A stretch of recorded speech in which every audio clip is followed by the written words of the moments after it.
What's up? What's up? What's up, everybody? We're back. Mic check 1 2 1 2. Can you guys hear us? How's it sound? Are we echoing? You know how our audio issues are. So let us know if we sound like dookie turds or if we're doing okay in the comments, please. Waiting for some people to get on. Hit that like and share button for us. We appreciate you guys. Hey, Dan, what's going on? What's up, Dan? Dan, how do we sound, brother? He said we sound. It's all good. What's up, y'all? All good. Hell yeah, that's what we like to hear. That's what we like to hear. You know what else is all good? Everything's good in the hood, brother. Making $20 in a Thursday nighter. Yes. You are a legend. I am a legend. Legend. It was 50, but then I had to buy boat parts. See, that's how that works, though. Those are the dangers of making travels. To be fair, I feel like it was a bigger opportunity of me hitting something if I stayed in the gunpowder. I do have to agree with that. I think I do have to agree with that. Boat's fixed, Tony. Hopefully. I haven't took it out and test ran it. It'll be fine. It'll be fine. If it didn't do anything in the 25 minutes of running balls out afterwards, I think we're good. Do me a big favor, everybody. Hit that like and that share button here on Facebook. It really helps boost our algorithm and get that out to more people. It gets more people in here, brings up different conversations, and just makes the night over out more interesting. So hit that like and share button for us. Bob, stop it. Little bastard. Sniffing my ankles, weirdo. Well, you have sexy ankles. He likes them. They probably smell like gasoline because I was putting gas in my truck and I guess I didn't put the nozzle in all the way, and it filled up and shut off and squirted gas. It filled up your shoe. It splooged gas. My truck came on me. Ooh. It was like, oh my god, you want $20 in a Thursday nighter? It's kind of hot. Kind of hot. Have we heard from Riverboat Rob? He said yes. Tony asked, why has the GP been fishing like crap this summer? Well, grass. The water is about the color of my toilet after I take a shit, so... You should go to the doctor. I mean, it's brown. My shit's brown. Yeah, but if it's turning the color of the water brown, it's... that's gross. Yeah, I mean, it's just a little diarrhea. I'm missing half my intestines, man. Matt, the fishing in the Dundee area. Not bad, actually. Haven't done too much in there, so I can't speak on it too much. But plenty of grass. I mean, it looks good down there. It's got grass, but I haven't seen a lot of numbers come out of it. So that doesn't mean they're not there. I haven't fished it too much, but I've caught some fish down there. But back to the whole why is the GP fishing like crap thing. I think it's the grass. I think it's the water being brown, lack of oxygen. It's also 92 degrees. Yeah, some of those really shallow areas. So those fish... Nice. Those fish that are in the gunpowder right now are... lethargic. I'm not saying they're in shock, but they're lethargic. This is higher temperatures than we've seen in a while. And, I personally think they're pushing back. Trying to find the oxygenated water right now, cooler temperatures. It's like that typical summertime. It's typical summertime slowdown. It's typical summertime, but they're not in their typical places because the grass isn't out on the flat. So they're not in the shade underneath the grass. They're not out in the flat. They're in other places searching for the cooler water, searching for the shade. Oxygen. Bait. Oxygen. Hint, hint. Bait. And even then, it's difficult, man, because you can go to some of those key places that you think that would hold those fish right now, and I've got a couple of places that I can catch fish in the gunpowder. It's been tough, though. But it's been hard to find good ones. Exactly. The ones and the twos are pretty thick, but trying to find those threes, fours, and fives are very, very hard right now. I have not caught a 4-pounder on the gunpowder this year. No. I've seen them. Crazy. I've seen them. I mean, I caught one. The biggest one I caught on the gunpowder this year was 3 3/4. Okay. And that was, and that was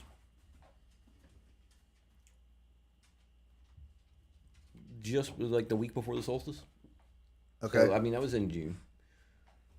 And I know there's good fish in there. Like there was no problem catching threes this spring. Jesus.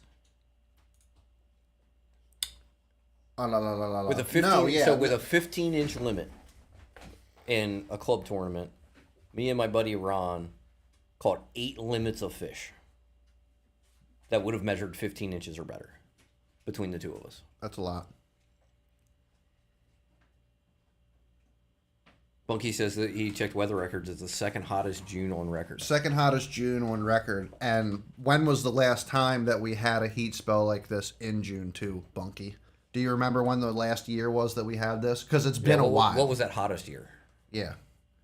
And, I mean, that just kind of goes to all the service calls from HVAC I've been running, man. Yeah. Like, I've got people this is texting me, calling me and stuff like, oh, my HVAC's not, I got it set to 72 degrees in my house, and it's keeping it at 74, 75. It's not meeting temperature. I'm like, bro, it's 98 degrees outside. If you have a temperature split in your house of 20 degrees, your shit's working. So it's been that hot where it's even making people's ACs just not working. Yeah, I mean, this has got to be like August for you. Like the amount of like service calls and stuff you're getting. Yeah, and it's making me not look forward to August whatsoever. I can tell you that much. August is going to be like 70 degrees the whole month. That would be so nice. Craig said they have or Dan said they have a river that dried up from heat and no rain. Whoa! Water as high as 98 in Liberty this weekend. I believe that. In shallow, you found some shallow areas that get sun. I can believe that. I mean, it was 90 when we launched last night. That is absolutely insane. Actually, that is so hot. Yeah. We need rain bad. Yeah, bring them water temperatures down. Well, I mean, we're supposed to get some rain tonight. We're supposed to get like an inch of rain. It's supposed to rain all day today. It didn't get shit. It rained off and on in my house. It barely did it. I mean, it sprinkled here, but that's it. We're supposed to get like an inch of rain today. How are the reservoirs fishing with this really hot weather, Craig? Deep. Deep, yeah. Where are you finding the fish fishing right now? 40 feet, 50 feet, 20. Depends on where you're at, I guess. I don't know how deep the reservoirs get. Honestly, I haven't spent much time out there. They're deep. They're deep. Mm. Reservoirs are off the charts. Best he's ever seen. Okay. Interesting. Why is that? What about this really hot spell? Probably pushes all the shallow fish out. Maybe. Depending on if they're catching, I guess if they're catching them deep. We got to get Craig on the show one time. Just to talk about reservoir stuff. Yeah. Because get some I haven't fished juice. the reservoirs like from a boat in 25 years. Yeah. I mean, it was late 90s. Late 90s when I fished the reservoirs. Mm-hmm. Like from a boat. And we had no idea what we were doing. We just couldn't beat the bank, That's all I've ever done when I went to the reservoirs. Went out, threw a spinnerbait, or a giant rat over top of laydowns, and that's it. Yeah. That's all I knew. Deep water stuff is still foreign to me. We would throw a 4.5-inch Zoom lizard watermelon red all the time. The only thing we threw. At the reservoirs? Yep. When I did, the little bit that I did fish the reservoirs in the rental boats. Yeah. Was just going out there in my early days of fishing when I was just swim bait or die and just throwing swim baits for the most part. I mean, it's a good place to throw swim baits. It's definitely a very good place to throw swim baits. And very odd, like a grass kill there yet. The fish are near what little is growing. So that makes sense. Oh, I mean, if you get a big grass kill like that, that makes sense. I mean, we can kind of relate to that on the GP. I mean, they're going to suck to whatever little bit of grass is in there. Yep. So it's making them a lot more... Okay, it's making the fish more concentrated. You find those areas, you can find more concentrated fish. Hey, Debbie, how you doing? Thanks for joining us tonight. Interesting. I wish I could... I wish they still allowed like gas motors on the reservoirs. They do if you don't get caught. As long as they don't show up, they got about. I figure that they got about 10 minutes to catch me. The 5 minutes it takes me to launch, and the 5 minutes it takes me to load up. Yeah. They ain't catching me while I'm out there. Nope. But the thing is you'll be boop, boop, boop, boop very quickly. Has anybody investigated? Oh, this is a great topic. Is anybody on here? What's up, Zachary? How you feeling, dog? What's up, Jason? Tony has a good question, and I need some confirmation from anybody who's fished the GP back in the Forbidden Zone recently. We got word that there is a sunken boat, actually from Craig, in the back of the toilet bowl right now, and I need some confirmation. Has anybody else seen this? Is it actually out of the water? Like, where is it? I haven't been back there. I should have talked to my buddy Mike and see if he went out. There is supposedly a sunken boat in the back of the toilet bowl right now. And you know what? It makes me actually want to go verify that it is a boat. That's what my son was saying. It's back there. Yeah, I got to go back. Okay, so maybe that's what I'm doing tomorrow. I have to go see if this is true or not. I'm going to text my buddy. See if he went out today. If somebody went back, so first off, if there's a boat that sunk back there, it was on purpose, which pisses me off even more. There's only a handful of places you're going to be able to sink a boat in the GP. Yeah, I think we narrowed it down to like 5 places. Yeah, pretty quickly. Like Maxwell Point, the bridge, the quarry, the pond, and then like anything out on the main gunpowder. That pretty much to me is like, honestly, anything out on main gunpowder to me is Maxwell Point. Yeah, it's like Maxwell. Once you get past that, you're moving on to other water. You're definitely not sinking it. So Bunky says it was 2015, and the hottest day in June was in 1939 at 105 degrees. Ooh, I like that idea, Tony. Let's float it and take it to JCS Marine. What's up, Jim? Thanks for joining us, my brother. So Tony has mentioned this a lot. I don't think he understands how hard it is to float. The difficulty. Dude, we're just gonna pump a bunch of tennis balls down there into the hull and hope that it floats the boat back up. We should see if we can get some fresh find some fresh cars at the LKQ pickup park. Yeah. Pull just gank a bunch of airbags. We'll get my boat, your boat, and Kevin's boat back there, and we'll just hook up to it and just try to yank it up on plane. It was. And what if it's a really what if it's Tony? What if it's another 21-foot bullet? Oh my God! It's an Allison. There's an Allison down there. If there's an Allison back there, we'll figure out how to float it. It's like, yeah, we will figure out how to get it up. Anybody else ever find sunken boats or anything like that in their journeys? I've found other things, but I've never found a sunken boat. I've seen plenty of sunken boats, but usually they're like around docks.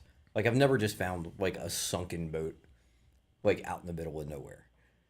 You know, you see them around docks, like where somebody somebody's battery died just so their bilge pump doesn't work.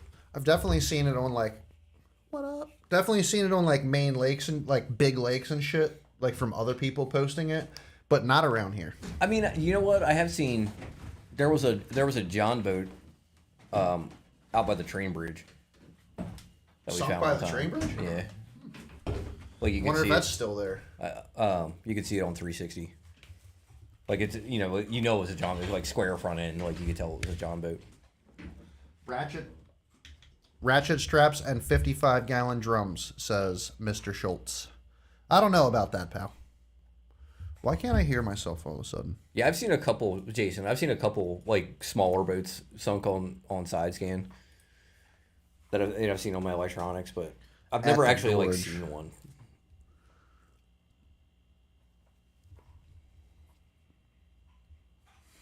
One on the bush and my buddy ran into it. That's not good. I also heard there was a tank you can run into on the bush.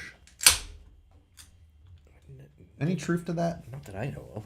I heard there was an army tank that's like sunk out in the water that at like really low tide you can actually hit this army tank. I don't think so. No? No. There's one on a point out there. But it's just like sitting on the point. You've probably seen that. What's up, Wes? Yeah, I know about that one. if you go out from that point, it's pretty good crabbing territory. Yes, that's where all the crabbers go. Yep. That point's actually pretty good rock fishing. Oh, yeah? Yeah. The bush is actually, dude, we're about to spoil some people's juice here. The bush is actually a better fishery than it gets credit for around here. We don't talk about the bush that much, and there's a reason for that. Apparently this year it's as bad as the gunpowder. Wow. In previous years, especially for other species of fish and whatnot too, it's been a really, really good fishery. Headwaters Jim. It's a big fishery too. Headwaters Jim says he loves running the bush. Oh, different bush. No bush for me. I go pretty fast into the bush. You have to run the bush pretty hard around here. Yeah, I mean, it's pretty thick. I don't even like bush beer. It's hard to get through. Actually, that's not that bad. When I was doing the bass cans, I could do the bush beer. Bush is so... Oh, it's so bad. Do you remember when we were drinking bush for a couple weeks? I never drank bush. I didn't drink any bush, but me and Tony were killing bush. Tony will drink the most rot gut stuff that you can imagine. He will. If it saves him 37 cents, he'll buy it. Like okay, hold up. I want to hear everybody's opinions on this because we have 15 people watching right now. Dude, put in the comments right now who buys shit off Temu for fishing weights, hooks, yada yada. And is Temu like? Obviously, I'm gonna say fuck Temu openly because I'm not supporting the China sweatshops, all that bullshit. But like, how many people on here are buying hooks and weights, etc., maybe even line from Temu? How's it going? Tony, I know that. Temu. Who's using Temu? Put it up. Dan, hell no. Too many scammed. No, like, first of all, I don't want to support. I'm not supporting China. I don't support China. Second, I'm not supporting a company whose entire business model is to try to put as many small businesses out of business as possible. Because if they don't have competition, then they can raise their prices and then they can make money off of it. It's the same. They're trying to do the same thing that Amazon did in the early 2000s. You've never heard of Temu, Jason? Okay, so all right, so Tony, look, it's looking like you're the only one so far, brother. Dude. And then secondly, not to call you out in front of anybody, but Temu sucks, dude. I mean, but we're talking about fishing weights here. We're talking about drop shot weights here. Like, okay, so I can buy them from some dude in the U.S. that pours them himself for $10 for, it's $10 for 25. I do have to say what we did say earlier. Not that the difference between $3 and $9 is breaking anybody's bank account, but there is a substantial price difference. Like, he was getting 50 for like $3. You got 25 for $9. Okay. It's not that big of a deal, but there is a big price difference. There's a big price difference. But I'm cheap, but I'm not that cheap. DH Gate. What is that? DH Gate? What kind of illegal stuff are we talking about here, Jim? That's what we heard. Oh, look, Tom's in here. Yeah, Tom, we heard from Mr. Craig Gordon that there's a sunk boat in the back of the pond. So we need to go back there and do some scanning. Yeah, I do have to agree with that, Evan. We do buy a lot of China products no matter what. They're shipped in from the United States. That's why I'm very particular about the stuff that I buy. I'm not. Especially when it comes to fishing. I'm not. I buy JDM. Okay. I'm okay with buying from Japan. I have no problem with that. China. Chinese, Japanese, Pekingese. Look at these. That was bad. I'm sorry. Oh, that was terrible. Totally getting canceled. Shut us down. I don't like supporting communism. No, I'm not big into communism. Communism's not cool. Andy Hauser, fuck Temu. Thank you, Andy Mr. Hauser, Andy Hauser. thank you. Tony, I swear to God, Andy Hauser says fuck Temu. That's gospel to you. That's gospel that's all to you you. need to know, Tony. That's gospel to you. Andy Hauser says fuck Temu. Every time you order something from Temu, I'm going to message Andy and tell him what you did. I was watching, speaking of Mr. Andy Hauser, I watched his video today. Did you watch the Suzuki video? And it blows my mind the number of people that solicit him for free information and then bitch when he doesn't answer them. Like you said, like you're not paying me. Tony's heart is broken right now. We don't know, Evan. None of us have been back there. We're not sure yet. We Jim, just yeah, heard. that's the JDM rods, reels, baits. We will order from Japan, but Japan is not China. So, and JDM is superior to what is around here. Well, I mean, even the stuff that you buy, like that's available here and there, like you can buy the same stuff. Like if you're buying like say you're buying like a Metanium, you can buy a Metanium from Japan and have it shipped here for cheaper than you can buy a Metanium here. Evan wants to float the boat too. So Tony, it looks like we're getting the band together. So Tony, we can you got float some this help. boat. You got some help. You and Evan can go out there, and me and Chad will sit back and record it. If there is a boat, I will help. If we get people to do it, if there's a boat, I'll do it. I'll help. I'm filling the Skeeter cooler with beer, and I'm just watching. That's fine. We'll set up the tripod with the camera on the Skeeter while you watch. I'm just gonna watch. You just pull down and chill. That'll be fun. Temu. God. Temu. Yeah. What a freaking. Oh my God. What a scam. I don't even know what to say. Like, you're giving all your information to China too, by the way. Everything. I mean, they already have it. They have it anyways. I have TikTok. They already have it. Right. What are you going to do? I spend way too much time on TikTok. I just love that Andy got on here and said, fuck Temu. Oh, you know what? Speaking of TikTok, one of the guys that I follow on TikTok that I love to watch, I saw he commented on Bass and Beer the other day. On TikTok? No, on our Facebook. Okay. Who's that? Luke Roth. Oh, yeah. Dude, I love it. I love his TikToks. They're funny. They're hilarious. Luke Roth does a fantastic job. He puts out Ralph? really Maybe good Ralph. content. Maybe it's Ralph. I thought, Whatever it might be. yeah, I'm not sure. ROUTH. I thought he was like an MLF or like an Elite Series Pro. No, he's just some random dude. Yeah. Yeah, he's like funny as shit. He just makes really good content. And he's popular. Evan said Temu wants to sponsor the Thursday Nighters. How much we talking? Jason's never even looked at TikTok. Oh, you don't know what you're missing. Yeah, but you know what? I'm not surprised that anybody hasn't looked at TikTok. It's Jason. Yeah, that's true. Jason definitely doesn't fuck with that. I mean, it's like Instagram. Just for videos. It's literally, what is it, Vine? Like Vine back in the day? Yeah, Remember Vine? Yeah. That's what exactly TikTok what it is, just with a better editing software. It is. And it says it's going to be paid in fake lead weights. Yeah, Tony's going to get these 50 drop shot weights for $4, and they're going to be plastic. They're not going to have the eyelets on them. They're just going to be straight plastic. Just They're gray, gonna gray be like plastic. They're going to be like catfish weights that you have to run your line through or something. They're going to be like children's play toys.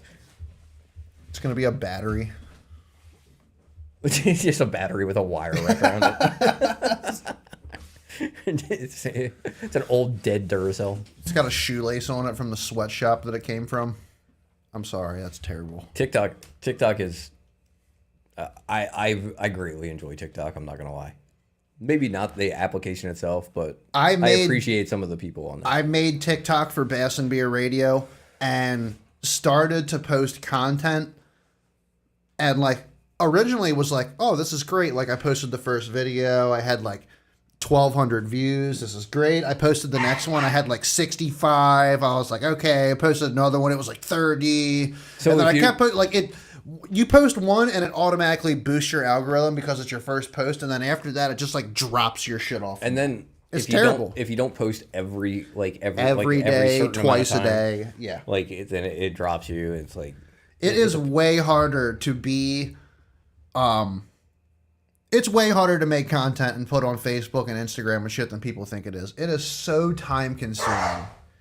It is. There's nothing easy about it. No, it really isn't.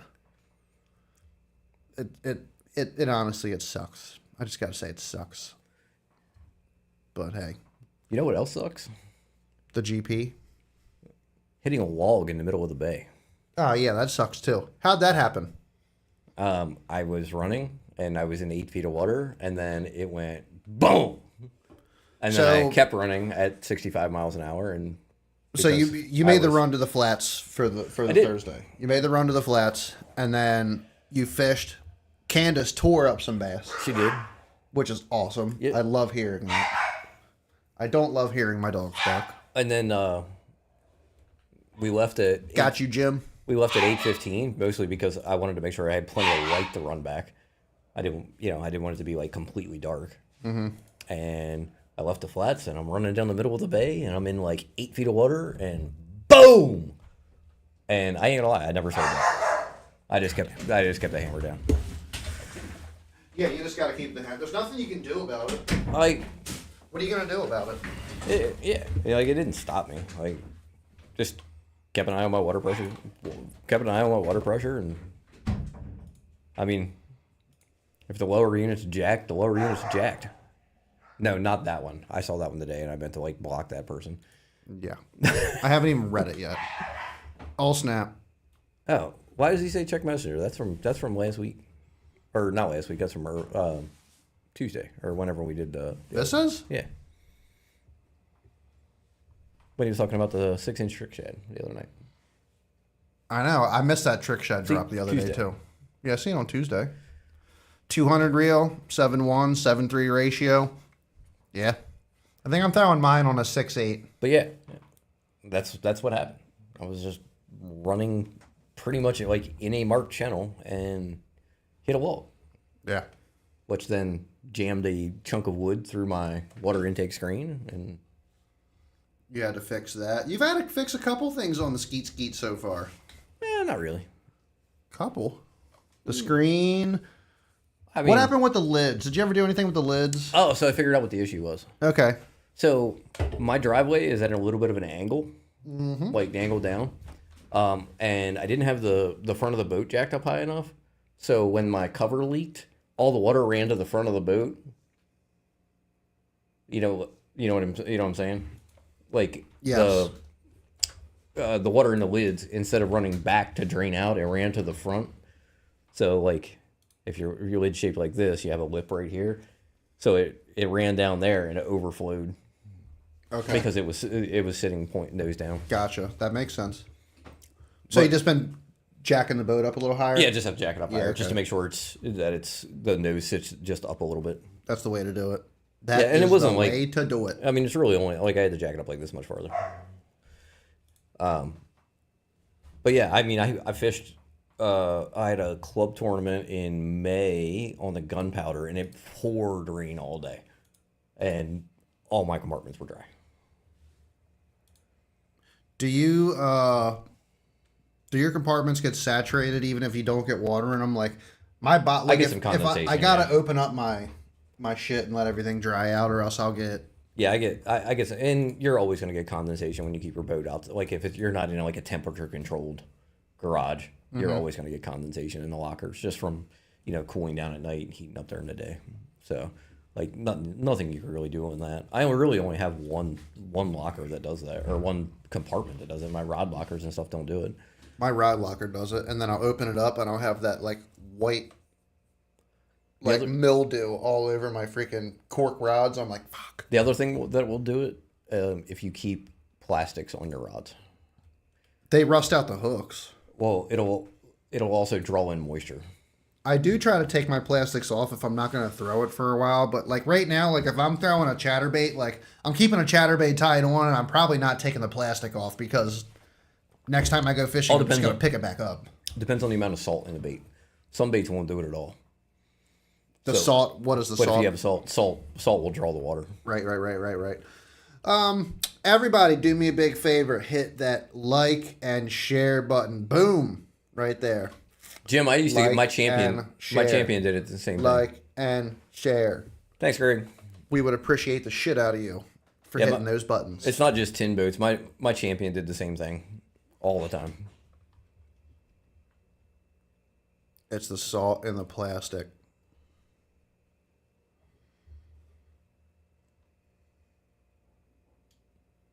More salt, more osmosis diffusion, and other nerd stuff. I agree with that. That's not really osmosis, but yeah, we can get into that nerd talk if you want, Tony. Let's do it. Do it. Hate with the Tim do. Yeah, water moisture from the heat. Kevin is pooping. Absolutely love that.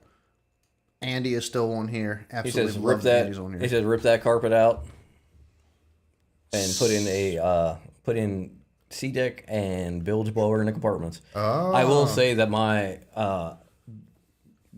having my that bilge fan is You have a fan in the compartments?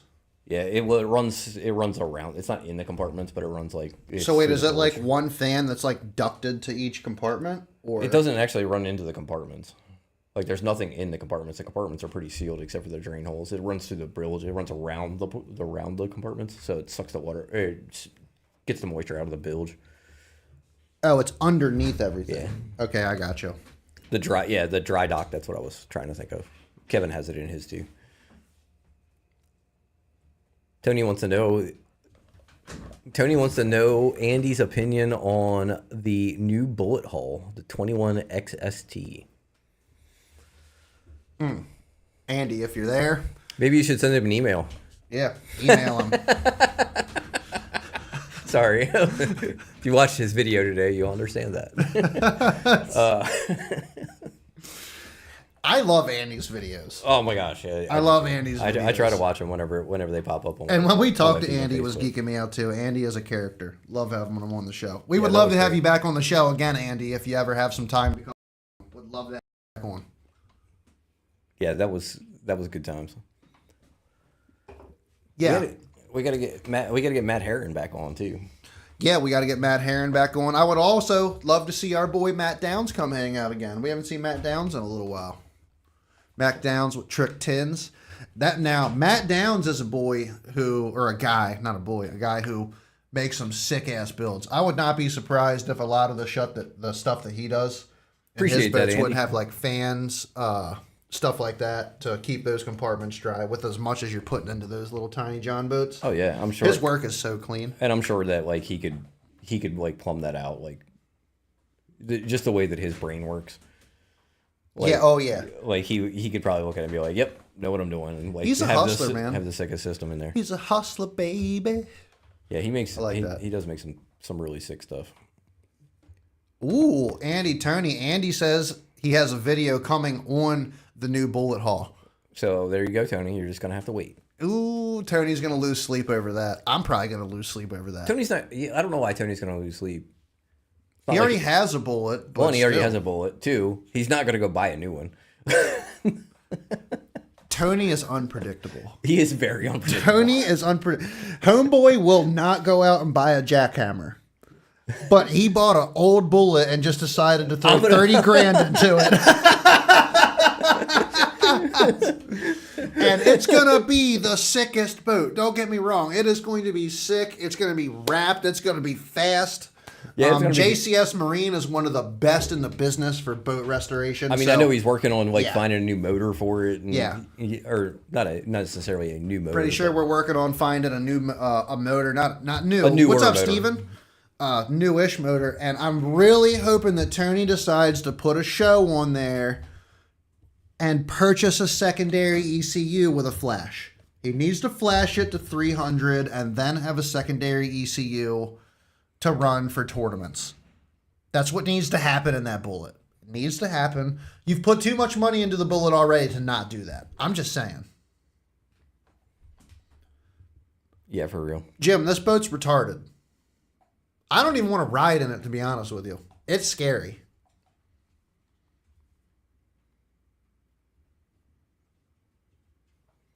Bass and beer sponsor for the river run next year for vets. Possible. What's the river run? Yeah, what's the river run? Yeah, let us know. Yeah. Let me know if I'm going to need to buy me a Mustang survival kit for this trip. Freaking 92, 95 miles an hour tapped out across the water. I can't imagine what that would actually feel like because 75 is the fastest I've been. And even that was like, holy shit. I was holding on to that oh shit handle incredibly hard. Yeah, I've been the fastest I've ever been. I've never really been in any like super fast bass boats. But like I've been like 77. 77. Yeah. It's the chime walk. Like Yeah. it just raises up out of the water. There's nothing in the water except that prop. and you just And about this much pad. yeah, I just felt like I was levitating. I explained it because it was in John Hansen's Bass Cat, and it was like felt like it was levitating on a magic carpet, is the way that I described it. All of a sudden, this thing was it just feels like you're floating, and it's just kind of moving back and forth on the surface of the water, and it was just one of the gnarliest sensations I've ever felt. And 75 is not even fast. I mean, it's fast, but it's not even fast compared to what some of these Bullets and Allisons are doing. The Bullet may make an appearance for that. Tony's in. Kevin, 89 miles an hour in a Bullet. Oh, if we're going out there, we're taking the Skeeter too, because we're definitely fishing the Upper Mississippi. Skeet, skeet, skeet. Paul, have you ever fished Lake Lanier in Georgia? No, Lanier is definitely one of the lakes that I've always wanted to fish. I've never got to make it down there though. I feel like Kevin may have fished Lanier. Kevin just got back from what lake in North or South Carolina? He was fishing some of the tidal rivers down there. He was fishing like the I think his plan was to fish the Chowan, the North River. I think he was on the North River the other day. Kevin, tag your guide here in the comments. Oh, there you go. Kevin fished Lanier last year. Oh, right on. Yeah, I was pretty sure that he fished it. Wow. I've never made it down there though. 114 miles an hour. With a 400. Thank you. Nope. No, sir. I want to know what that Bass Cat Jaguar that they've been like. It's like one of the Bass Cat boats that they've been using to like promote. Yeah, the Bass Cat Jaguar with a 500 on it. Yeah, it's got like a $500. So they have like an unlimited horsepower rating. There's no horsepower rating. So technically, there's no horsepower rating on any boat over 20 feet. Coast Guard by Coast Guard regulations. It's all manufacturer regulations. It's manufacturer regulations, or you can't put a 300 on that Bass Cat and then fish and open. It's all too. Yeah, there's tournament regulations. Yeah, tournament rules. But, the manufacturer can, they can limit the horsepower. But if you look at like older, it's more, from what I understand, and Andy would be better to explain this than me. But it's more the weight on the transom than the horsepower of the motor. So like older champions, they didn't have a horsepower rating. Like the 202s, the 203s, the placard said any V6 motor. But a V6 wasn't a 250. A 250 is a V8, isn't it? No, you can get plenty of my 250 is V6. Is it? Okay, I didn't know that. But back then there was it was a weight thing. There was Johnson made a V8 motor, and like it was a lot heavier. So right. So it didn't work. Yeah. What rivers were you fishing, Kevin? Weather wasn't cooperating, only got out one day. You did catch some good fish. Definitely tag your guide in the comments so that other people can maybe get in contact with them. Because, I mean, the weather didn't cooperate with you guys, but the guy seemed like a good I think that was the North River, and if you like frogging, you should go there. Because that was like... Yeah. Like the picture that Kevin took, like as far as you could see, was just a bank to throw a frog on. Duckweed. It was just duckweed as far as you could see. Duckweed's freaking cool, dude. Duckweed and cypress trees. It's like frog fishing heaven. Yeah, duckweed is cool as shit. Duckweed. Buckwheat. Yeah, weather actually turned out for the Thursday nighter last night. It turned out really well. Like the weather was perfect. There was just like a light breeze. It wasn't too hot. So it was pretty good. We had 12 people. So attendance was a little bit down. Yeah, attendance is down a little bit for the Thursday nighters. But why do you think attendance is down for the Thursday nighters right now? Minus the 3 regulars that haven't been there the past 2 times. So that makes a big difference because on average we would have like 15 boats. And if you add those 3 regulars that haven't been there, we have 15 boats, right? Mm-hmm. So like that does make a difference. I mean, that's a pretty large percentage of the people that come. I mean, that's like 20% of the people. But outside of that, it's hot.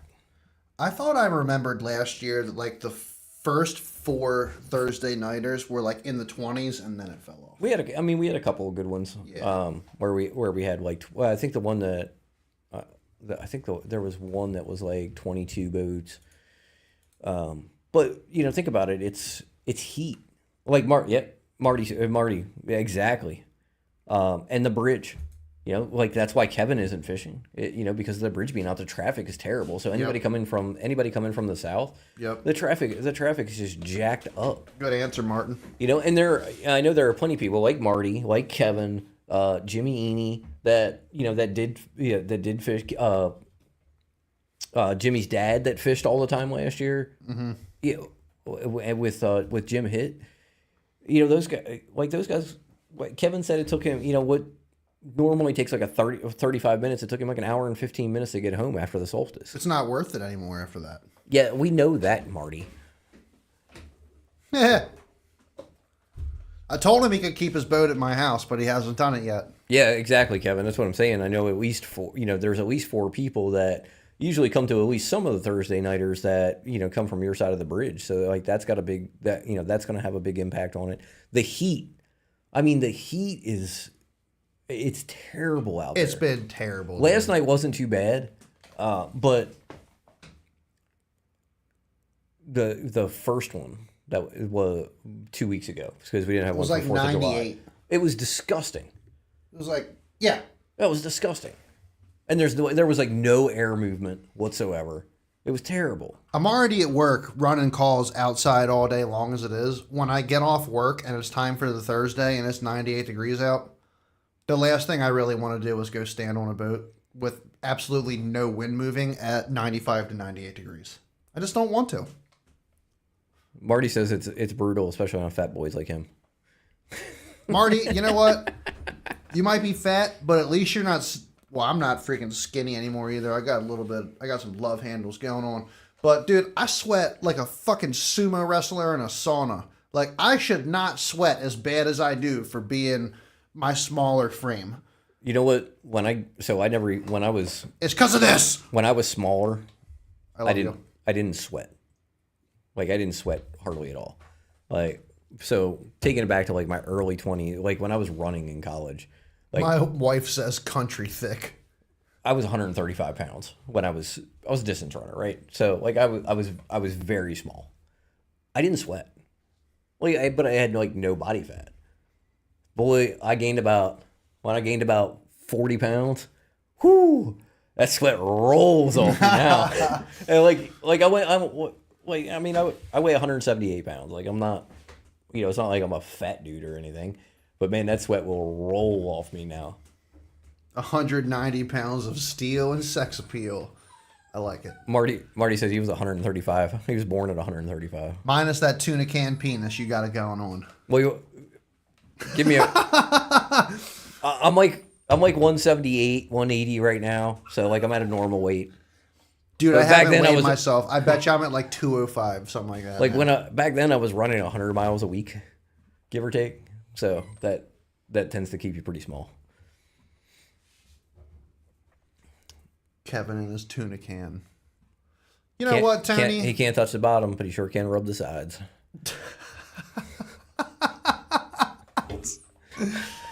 Tony's 210 pounds of muscle. He can pick more rocks up than anybody here. He picks things up and puts them down. You know what? At least I'm not the heaviest. I might be 205. I've never been this heavy though. I held like 100. Dude, I held 180 pounds for like 6 years or something. Like never moved. We've talked about like I eat pretty healthy and like meal prep and stuff. You know what started that? Got on the scale one day and I was 198 pounds. And I was like, there's no way in hell I'm hitting 200. Not doing it. It's all about the girthy. Girthy like the fish he weighs in. Well, you really there is no girthy fish in the GP right now. You haven't. Well, Kevin hasn't really weighed in any fish, so. You suck. Because he's a sissy and he doesn't come to tournaments. Me neither. Or because he's on vacation and he couldn't come. Kevin takes a bunch of vacations. Good for him. But if Select she subject chains. If she ain't 280, she ain't a lady. No, sir. You Tony, have fun with that. Stop it. Tony, you stop it right now. I am not man enough for I'm going to sick Jem Fallon on you.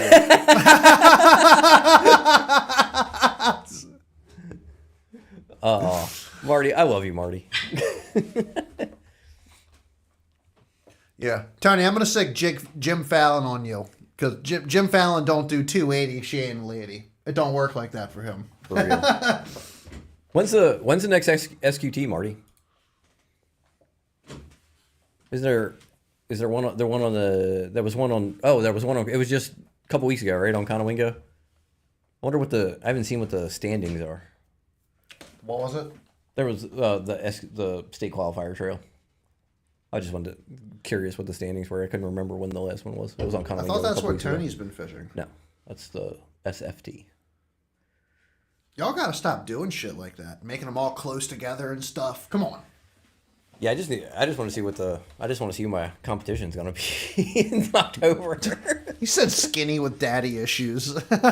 Yes, Jim, absolutely. That is the best kind. God, Tony, gotta be two something to do something. Yeah, gotta be two something. The 280 give you some shade in the summer and heat in the winter. You know she eat good. Gotta be able to cook. Oh shit. Yeah, I saw that. That's a good bag up there for this time of year. I ain't gonna lie. That's 16 something in a solo tournament. That's a big bag up there. For summertime, especially as hot as it's been. Yeah. Which so the SQTs are solo? They're not team tournaments? Correct. Because they're qualifying. You have a boater and a rider, and they fish separately.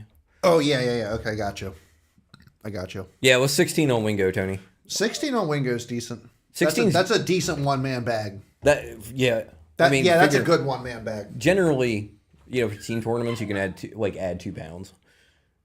So, a team tournament, you're looking at like 18 pounds.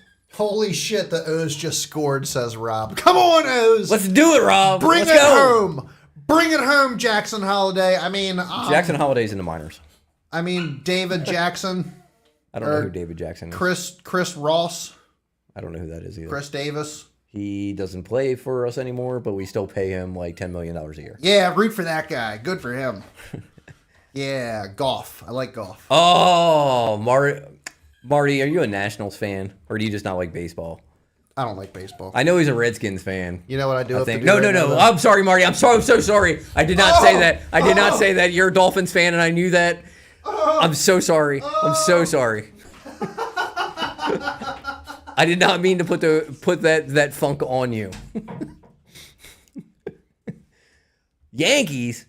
What are you doing? Oh, you are from up north, so like I'll forgive you. I'll forgive you for that. I know you're not. I know you're not. You're not originally from around here, so I'll let you slide. No, I wouldn't. I would not do that to him. Can't do that, Tony. We will not be buying Marty Redskin stuff. Oh shit! I feel like we need to call Riverboat Rob. We should. Let's get Riverboat Rob on here. Should we call Riverboat Rob? Riverboat Rob, if you are listening, Riverboat Rob. You know me, Rob. I'm a diehard Orioles fan.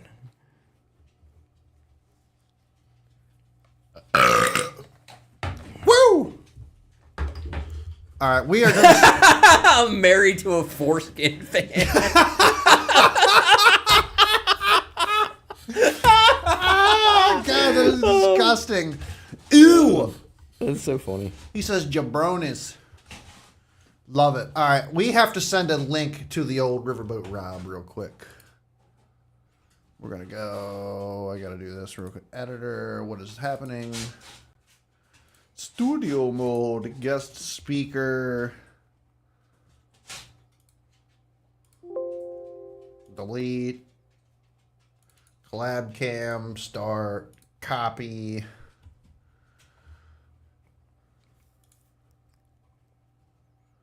Fast and Beer. Messenger. We gotta send Robbie the link.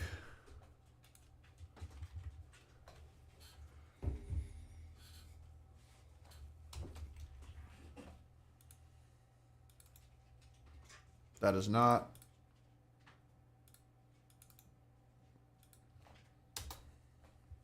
Rob sent you the link. Word. Oh. What'd you Not do? supposed to go to this yet.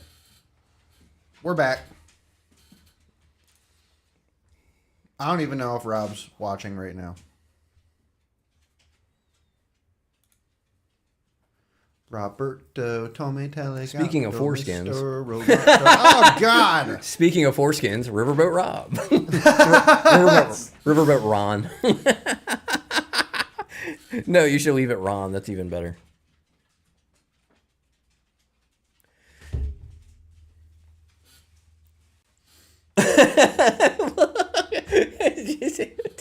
Tony called foreskin nature's hoodie.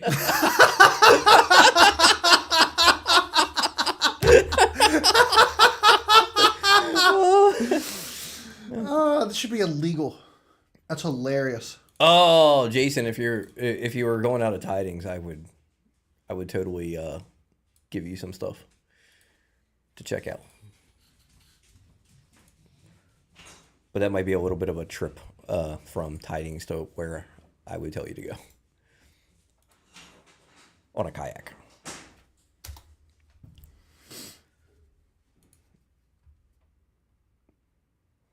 But let me know how it is, Jason. Let me know how it is up in the river. I haven't fished up there in a little while. Let me know how you do. Rob, we sent you a link.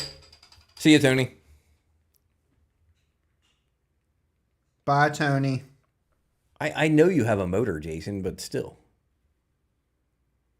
Yeah, I saw that, Marty. And the New York state record largemouth was caught out of Cayuga this week. Somebody caught a 12-pounder in New York. Oh, I saw that. 12.32. 12.35, 32, something like that. I thought it was 3.2. 12.32. Guys from Pennsylvania. Yeah. From Pennsylvania. So definitely got to reach out to homie. I know like, hey, man, we need you to come on our show. I know the guy who netted it. Do you? Yeah. Okay, so there's a chance. This could happen. Yeah, new state record, 12. That was out of Cayuga. Champlain had, what was it, 20-pound bags or something like that. You fished Cayuga as a kid, Marty? Or Champlain? 12 pounds of giant fish. Yeah, 12. That's especially for northern strain. Jim, what's your PB down there in Florida? Or in general, for that matter? Probably like 13 pounds. It's got to be. I know Jason's It's got to be at least 11. I think Jason's is 13 something. Jason Stevens? Yeah. He grew up in Florida. Holy shit. Big ass fish. No, not 13. We need an aluminum subcategory. What does that mean? Like boats? So he said he's got 4 just over 11. Yeah, Jason's PB's 13.7. God damn. That's insane. Yeah. What does that look like, Jason? That's got to look like a space invader. I mean, just a fat slob of a fish. Yeah. That's giant.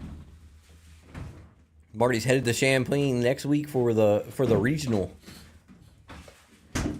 Champlain's probably fishing all right. It's fishing ridiculous. There were 20 bags over 20 pounds yesterday. That's crazy. Yeah, it's insane. I don't know how many there were today. I didn't check. Thursday nighters need small boat pot, big boat pot. Nah, that's not going to work. We already have, like, the payout for first place last night was already $180 as it was. Yeah, it was $180. You can't split that anymore. But I do have to say, from where you're coming from standpoint wise, I feel like you're talking about boats this day and the GP and boats that can run. What I'm getting out of that. I mean, at that point, aside from the solstice, if you the better option would just be to limit the waters. Yes. That would be the better thing. But gunpowder, if you like tell, gunpowder, if you Seneca, limit, Middle River. if you limit that, I feel like you're not going to get the turnout. You're only going to lose a couple boats. There's only a couple people that run north, and like some of those people, like like me. I'm not against it. North. I'm not against it. I feel as though I cannot be competitive against guys that are going to the flats on the GP.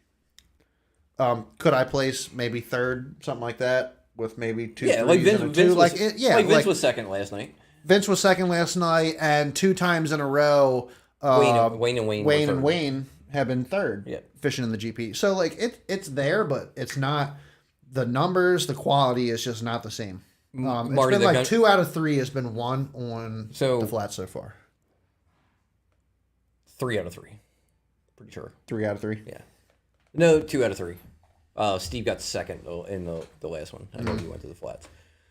Marty, it's the gunpowder's been so off in the solstice. 5 out of the top 6 boats were on the flats. There was 1 bag from the gunpowder that made it into the top 6 in the solstice. Yep. And I thought Wayne and Wayne got third in the solstice. That's what I'm talking about. They were the only boats. Yeah. So they were the only one. They were that's what I mean. 5 out of the top 6.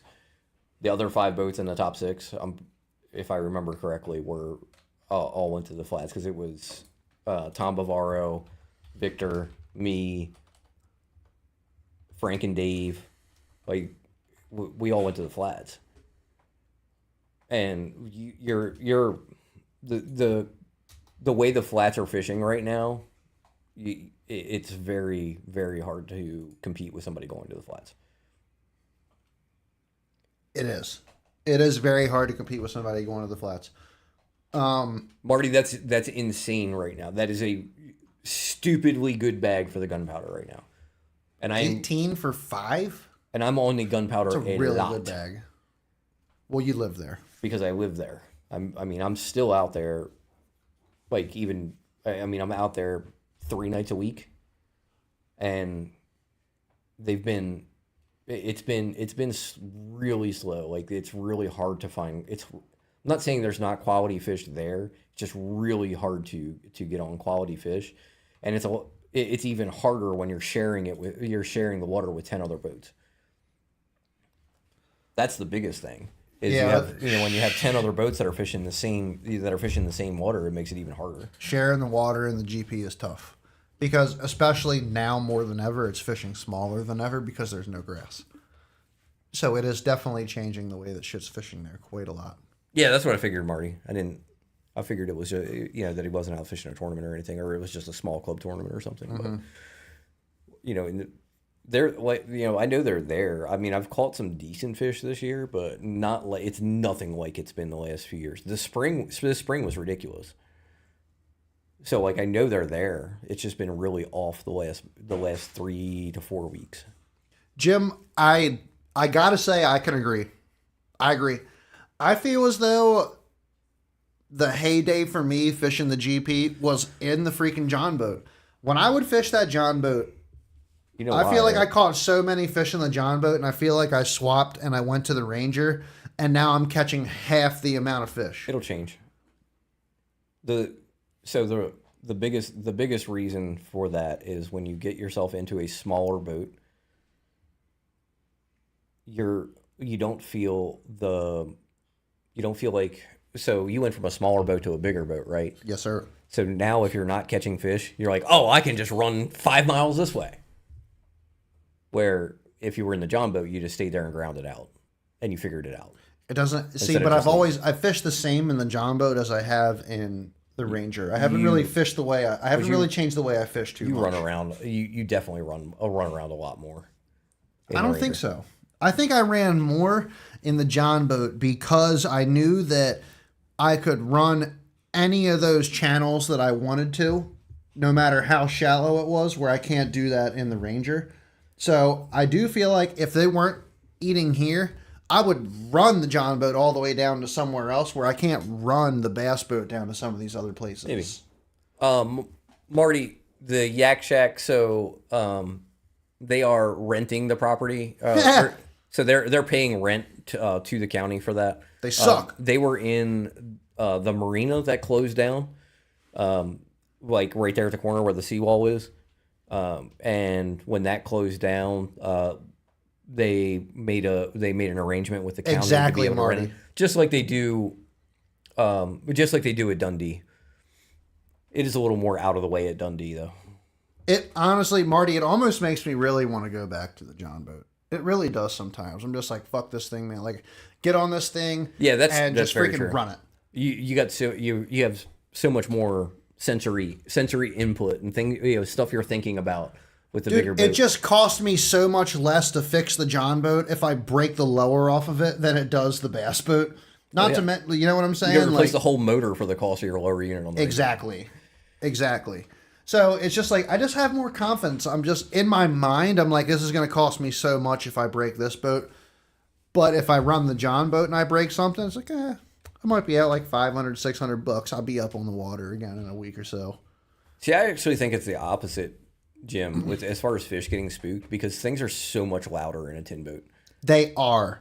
I will say that underwater, I've dove underwater underneath a John boat and underneath of a bass boat, and the water actually hitting the John boat because of the hollowness of the John boat would create so much more noise because there was no padding compared to a bass boat. But the John boat has a smaller profile.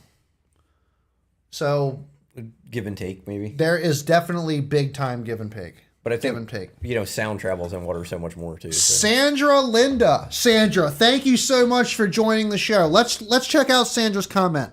Sandra to Martin. Marty, I'm telling your wife. Oh my God, Marty, I'm really impressed about your profile and personalities. I also admire your good sense of humor on here. Oh my God, doesn't he have a sense of humor, Sandra? I don't normally write in the comment section, but I think you deserve the compliment. I would not send you a friend request, but I don't think it's appropriate. It's just not appropriate, Sandra. He's married. Trying to add you, but it's not going through. Can you please send me a friend request? Click on my profile picture on here, and you are going to see it. Send me a friend request so I can accept it in my inbox. Sandra... No, how about you eat a bag of dicks and you go somewhere else? Okay, let's move on to the next subject. Little Facebook robot there. Jim, you might want to hit up her profile.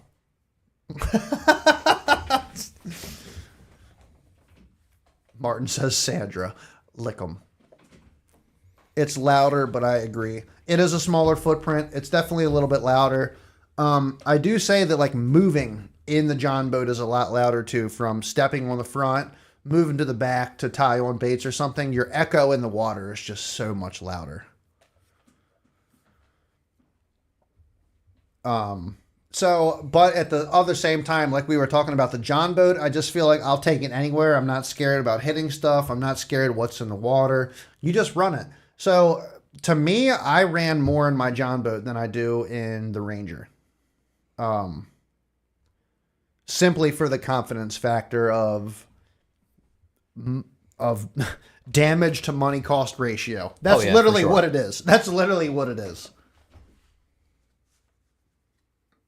What you got going on? I got somebody asking me about jigs. Ooh. Oh, we got Riverboat Rob. He's coming. You're giving him a few. Okay. Yay! Come on, Robbie. Here he is. I'll say, can y'all not see me? Robbie. Hey, what's good? What's good? Do you have the echo, Rob? Is the echo here tonight? No, it's gone. Come on. You guys got that fixed? Apparently. I don't know what we did, but sure. Can you hear me fine? Yeah. No echo? No, yeah, you're good. You're perfect. Oh, we fixed it. Yes. I like it. I like it a lot. Yeah, that's perfect. All right, everybody. We are back. We got Riverboat Rob in the house on collab cam. We're just going to be freaking chilling. Rob, what's up with you? What have you been up to, brother? Hold on 1 second. 1,000. All right, what's up? I got... Say, hold on. Something's still going on, but I think I know what it is. What's gotta going mute on? Facebook. Hold on 1 second. Okay, there we go. Oh, How's yeah, that Facebook sound? going in the back. Good. Okay, yeah, you can't do that. Yeah, so like you would say something, then over here saying on Facebook, but now I'm Right. good. Where were you last night, man? Dude, I wanted to make it. My heart was there. My soul just, man, I was beat down. Work's been just heat. Oh, yeah. When you work, I know Chad knows this with the HVAC and everything. There's heat, man. Like everybody just calls after calls. And like we can't stop. Who the hell is? Must be chatting with Sandra. Hold on a Hey, minute. Jason, That what's must be... up, brother? What the hell? What did I miss? Because I just came into that. We had just some had chat some bot. random chat bot come in here and try to flirt with Martin. Good old Marty. Martin. Marty. Let's I not had confuse. that We got to call him Marty. Okay, Marty and instead of Martin. Martin. Yeah. Because then I confuse it with Martin Payne. Where is Martin? Oh, I thought that's who you were talking about, Martin Payne. No, we were talking about Marty Osborne. Marty's on. Yeah. Brother? Man, I ain't seen Marty in a while, dude. How you been? He says your girl's been.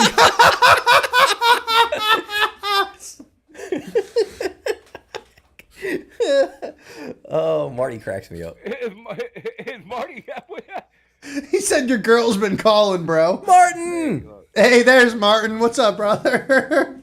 We got Martin Payne on, my brother. We Pete got just Martin popped on. Payne. We got Marty up in the house. Let's No, go. My brother said that I don't know how much he wants me to. Hey, what's say, up, Pete? But Pete said without giving up too much. He said they were biting on Conor Wingo yesterday. Oh, yeah. Oh yeah, He said they was on fire. It's always on fire during the week up there. I've heard some very good 'Cause they things run- about Conowingo right now. They run a lot more water during the week. That's what he said. Exactly the Yeah. pattern he figured out with that current. Yep. Yeah, they Oh, run so you can go up there during the week and just hammer them. And then you get to the weekend, like you have a tournament on the weekend, and you're like, oh, did all the fish die? Where'd all the fish go? So I was pre-fishing for an SQT one year, and it was on like a Thursday, and literally, and I'm not even exaggerating, every spot we stopped at all day, we caught at least 1 3-pounder. Really? Every single place that we stopped, Shit, I'll take that. all day. That's what's up. You know what? You want to know what won the? You want to know what won you the? got, You want to know what won the tournament? What? 7 pounds. Every day, 7 pounds was the tournament. Dude, you took first last night, right? Yeah, Congrats, man. yeah. Candace I know. was whacking them last night. Oh, Candace was putting in work. Yeah. Dude, I'm not going to ask too many details because I don't like. Tony made a good point on the show at one time that you don't want to ask somebody because then if you're fishing that, they think you're fishing that. You ain't going there. Yeah, right. That's not my question. That's not my question at all. My question is a very simple question. Did you stay in the GP? No, Okay, all right. no. I ran to. I was. Did you see a story on Instagram? Look, man, y'all know how I am. I'm lucky I freaking seen my. Never mind. I did not see a story. I did see that Paul told me I can't get a G juice injector. I would love to do that. Apparently, that can't happen. No, I just said I figured that that Icon has that patented or something, and that's why you don't see it I was anywhere. kind of hoping like you could buy one and install it, Right. aftermarket or whatever. Does anybody know, Andy? If you're still watching, probably not. Andy, if you're still watching, does Icon have the G Juice injector patent? Why isn't there like G Juice injector system for other boats that you can Right. just like install? Be pretty cool to get. Right? We can Like a flow rate system. We can probably make that. Right. I think I can make Yeah. one out of just one of those, those pumps that you pump the I'll just hook it up to a and soak freaking out, diesel fuel pump one in live injector. well, Just pump it. Well, the difficulty would be getting a program. You need a programmable timer to turn it on. Well, so I have the flow right. I upgraded my live well because the tracker live well does not come with an aerator. It just comes with, you can fill live well, you can empty the live well. And I did the flow right system, which is an aerator, and you can install a timer. Yeah, but the timers, the live well timers are they max out at like 2 minutes, and you don't want to pump G juice in every 2 minutes. It's 2, 6, and 7. Yeah. That's way too much G That's juice. way too I much. get what You you're want to be saying, able to do yeah. it like like once an hour. My bass be like high as shit. They be drunk. They be Don't- drunk. Have a great evening, Marty. Thanks for joining, man. Hope to see you next week. Marty, don't do anything I wouldn't Marty. do. He says, guys got to jump, need a drink, and Sandra just showed up. Have a great night. John says there's some options for the G-Juice deal. John, if you don't like, if you know of anything, We got shoot us John in the house with JCS. shoot us a link. Yeah, shoot us a link, please, dude, because I would like to add it because fish care is very important. When I did the flow right upgrade, I actually just sent this to my brother this morning. I did it on my boat and Evan's boat. If you got a 10 boat, like an older tracker, you don't have no aeration system. Rob just dips his hand in the live well and gives it that OG juice. Pete says we're talking about Sandra's G juice. All over your face, Pete. That's so bad. Oh gosh. I gotta mess with my brother. He's trying to get me to come up there go fishing with him this weekend. I might. I don't know what the No, weather take your time, John. You don't have to send it, but we would like to. I know a couple of us are kind of interested in that. I'll definitely would. Of course, that would on my boat, that would involve me you know. remembering to buy G juice, which I have not had in my boat for. So what do you do quite a now? while. You just kind of like dump it in there with a cup? It's got a little It's like a measuring little thing on it. bottle that Squeeze- you put yeah, it you in squeeze there. you squeeze the bottle. Okay, it so fills hold up up. the So measure, like you just real dump it in. quick, like what does G juice actually do? It's supposed to It kill helps the keep fish alive, but how does it help keep So fish it's got alive? some it's got blood some like clot? antibiotic properties into it. It's You got a bleeding fish, it'll clot the blood. it's got salt. There's salt in it, which salt helps them restore their slime coat. So it does a lot of stuff like that. It helps with bleeding fish. Helps gives them that's like the antibiotic type thing.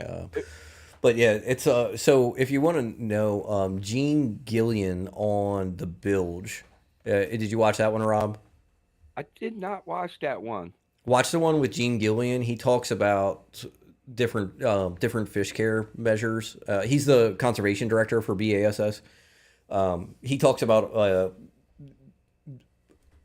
the whole thing's about he talks about fish care, right? And he doesn't name anything like in particular because BASS doesn't want to put out they can't support any of those brands because some of the stuff that are used in them are not FDA approved, and they found that there was one additive that they no longer market that contained a chemical that was found out to be cancerous, which wasn't. It was cancerous when consumed, so the fish absorbed it. They went back in the water, and then potentially somebody could eat that fish, and it contained the cancerous chemicals in it. So, but he talks about he talks about what they do and how it affects the fish and how to take care of your fish in the summertime. He actually said the best additive that you can put in your live well is non-iodized salt.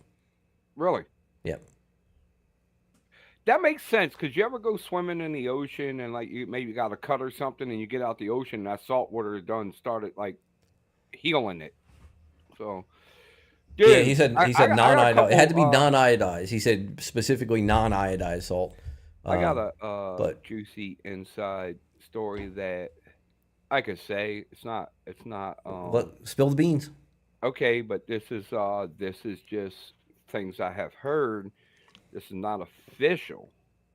Well, nothing's But- official. We're just talking shit. Right. This is just rumors. I don't want to put it out there like I know like this is actually going to happen, but forward facing sonar Yeah. is killing the tackle market. So now what I have heard is, and this is just I've heard. what I have heard, I've heard about it. the tackle companies are going to try to make up the sponsorship dollars to tone forward facing sonar down so it's not because the whole thing was forward facing sonar, the electronic companies, they it's a lot of money involved. It'll Now never. the tackle companies are losing so much money that they're like, hey, we'll pay that. We'll give you those sponsor dollars to So- balance it out. So we might see a balance coming. I don't know how. Here's the 100% thing. So that here's my problem with that. So nothing. Oh, that's what he was chewing on earlier. I'm like, what are you? Oh, he's down there. I'm like, what are you chewing on? Dipping his lip. So my issue is the companies are trying to deter one business before they change their own business model. That's the point of business is you have to be able to adapt. Right. And you Like, need a return on your investment. You have to be able to adapt to the market. So if you can't adapt to the market, there's nothing out there that says that that you have the right for your business to be successful. Everybody's got the right to start a business. There's nothing saying that your business has to be successful. And when the market changes, you have to be able to change with the market. And that's any business. That's not just fishing. That's any business. That's like saying, that the guy, a guy who's selling typewriters is gonna pay for the government to stop using or to not use computers. Right. Like what It's a rumor. Well, you know what I mean. No. I'm saying I'm just saying that's just what I think about somebody. I'm not saying you're right or wrong, but that's just what I think about that. Yeah, that makes sense. That makes 100% make sense. So, I don't think forward-facing sonar is going away anytime soon. I think it might get a little bit. They might be like put some limitations on it. I don't think it's going away. So, but apparently, tackle stores. And when I heard this, and I heard it from some people, I didn't hear what tackle stores, but you can imagine probably who. You know who, Paul. I can imagine. Like he needs more money, anyways. So Craig, as far as oxygenators are not a very good thing to use in tidal water because they will create chlorine if there's salt in the water. You don't want to use. Jason said it's too late to take it away, anyways. By the way, I agree. Yeah, I mean, it's been around for 6 years. Like, I think the biggest complaint that you see is from the people who are using it every day to make a living. The biggest complaints that I see are the people who didn't realize it was going to be such a big thing 6 years ago when it came out. The guys that started with it and have used it for 6 years are now so far ahead that it's. And again, like I get it, it affects. That's their livelihood is out there. They're out there tournament fishing. So like I understand why they're upset, but like. I seen our buddy Matt Herron on a podcast the other day, and he was embracing it, and he said, he's trying to learn it, and he's out there doing it. That you just got to evolve too at the same time. Freaking love it's Matt such Herron, a double-edged sword. Did you watch Matt Herron is a beast. Did you watch any of the Bass Live on Smith Lake, Rob? I did not watch Smith Lake tournament. Dude, Steve Kennedy was throwing a big swim bait. No, before he was throwing the big swim bait in the morning, he was live scoping. That's the fellow that was on the bilge with Chris, right? Yes, with the swim bait guy. Yeah. Steve Kennedy is the. So first of all, he's pretty good at live scoping. Second of all, he's an older guy. He's been around for a long time as far as on the tour level. Dude, he was like a schoolgirl catching fish on live scope. There you go. He was giggling and excited. He just looked at the camera and went, "How could anybody want to ban this?" Dude. Hey Chad, you gotta watch Steve Kennedy on Clear Lake, and I know Paul knows what I'm talking about. And watch the Bassmaster. It's the Bassmasters from Clear Lake. Also, if we haven't talked about it yet, he ain't listen. Whatever the podcast that was just released with Matt Mercer. Robertson and Mercer Fighter. Man, I can't wait for that Mercer's show to come out. Mercer's podcast that just came out is phenomenal. It is one of the funniest things I've hold on, listened can to we find in a long this? time. Dude, they're worse than us. And we're pretty bad. Is this how do you spell it? MERC? Yeah. They argue with each other. They pick on each. Dude, Matt, they were giving it to Matt Robinson. It's on YouTube. Dude, It's Chad, only on YouTube? Yeah. His link to his YouTube was right there on that post. Chad, before you play that, I'm telling you to watch Steve Kennedy on Clear Lake because he murders him on a freaking Huddleston. And an Osprey. Like, dude, yeah. But he was catching more on the HUD. Yeah, dude, like he kills it on a big swim bait when they were on Clear Lake. What over? I think Oh, he got a century belt right on that. oh I yeah, think he what you had call it. Yeah. so that he actually He, had the 4 day record from that tournament for a while. The 4 day weight record. yeah. He was throwing 10-pounders back, dude. He told me, well, he threw the 10 pounder back because it was hooked outside the It was mouth. hooked outside Just that put the mouth. link in the description on Facebook, Oh, that's a must watch. youtube.com, Facts of Fishing, Dave Mercer. So Yeah, but he it's not said the when facts he of fishing. It's sorry, Paul. It's the what no, they call it? that's his YouTube channel. It It's his YouTube channel. Yeah, The it's on episode there. is called something. it should be the first Squad. one on his YouTube channel, but his YouTube channel has a whole bunch of other stuff too. Yeah, but what's the name of the? It's what's called the Mercer. Name that, no, the name that they're coming out. The with Derby together. Boys. What is it? The Derby Boys. There we go. The Derby Boys. Why the dirt? Okay, so hold up. Does that mean we can get them up here at the Thursday 3 first? Because they're fishing derbies. They're fishing derbs. The Derby Boys. Seth Fighter. I mean, Seth Fighter has always called the Elite Series tournaments just club derbies. We got a little club derby coming up. Dude, I don't know. Have y'all looked at the AOY standings? I know enough that Hamner's in first, No, which I'm talking pretty about excited about. Who could be out? No. Matt Robinson. Well, Scott yeah, Martin. we Well, know that, but- Matt has sucked this year, but it does. First off, Matt Robertson is the freaking face It's of every the 2 Elite years. but it also Series. goes on a 3-year average too. 3-year average. So he may not be out this year, but it could be hurting him for next Got to year. or pick something. up the standings next year. It's like some really good people that you like are entertaining to watch that are not doing good this year at all. No, like I mean, well, like Check out the bottom 10. I'm getting ready to look at it right now. I gotta text somebody from that's in my tournament tomorrow though. It's where are you fishing tomorrow, Paul? Bush. Oh, Which are you means running? I'll be in the or do you gunpowder. have to stay in bush? No, I'll be in the gunpowder. Yeah, that's what I figured. We have to stay below the bush, so we can go like across the line is like from like Abbey Point to Still Pond, and so we can fish from there south. You can't run north. We can't run north. For obvious reasons. Otherwise, we would just launch a tide. Everybody would everybody just would run go for north. it anyway. You could, yeah. Let me check out the comments while we're looking at that. So many comments always dumping in. Jason's saying he's got something on his kayak, but He has live scale. He has active target. How many boats on the bush tomorrow? Not many, Adam. It's just a club tournament. I think we have 7 boats. No big deal. And we're launching out of Flying Point Marina. Flying Point. Yeah, the marina, not the marina. Not. I like Otter Point, but there's no parking. It's not terrible Otter Point Creek. most of the times until The fishing's good there?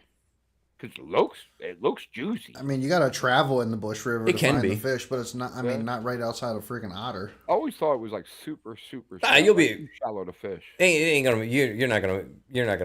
Nobody's gonna In my get boat, mad about right? that. Yeah, Adam. so Grumps will be out there on the skis, but Flying Point They'll is be where they always everybody go will be down back the in the skis. creeks. They'll just be back in the everybody fishing will All be the back in way the up creeks. by 40. Just follow Paul wherever he goes and just hang out with him. He'll like it. Then he might. Hey, is that Paul? I Then he can't might- keep up with then he Paul. might- He does like You might 70 get a miles an hour, 3/4 dude. ounce jig across your face, but He might want to. He might want Paul be to. like, is Rob following me? He might want to launch it to Yeah, gunpowder. gone. yes. I'll be right back. Yeah, it's like that movie, The Great Outdoors, which I have the poster for, where he rented that jet boat called Suck My Wake. Suck my wake. If you've never seen that movie, Great Outdoors, it's an older movie. Riverboat Rob, when do you plan on getting back into the Thursdays? Next week, I plan on doing it this week. You plan on coming back next week? I plan on being out tomorrow.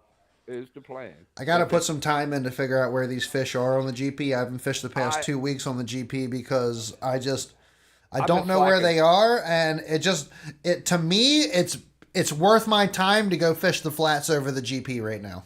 Yeah, I've been really slacking this year. I got this rocker panel. I think I showed it the last live stream that I still got to install on the boat. Yeah. Just working, spending a lot of time with the wife and kids, which I ain't complaining about, of course. It's been hot. It's been Yeah, hotter than hell.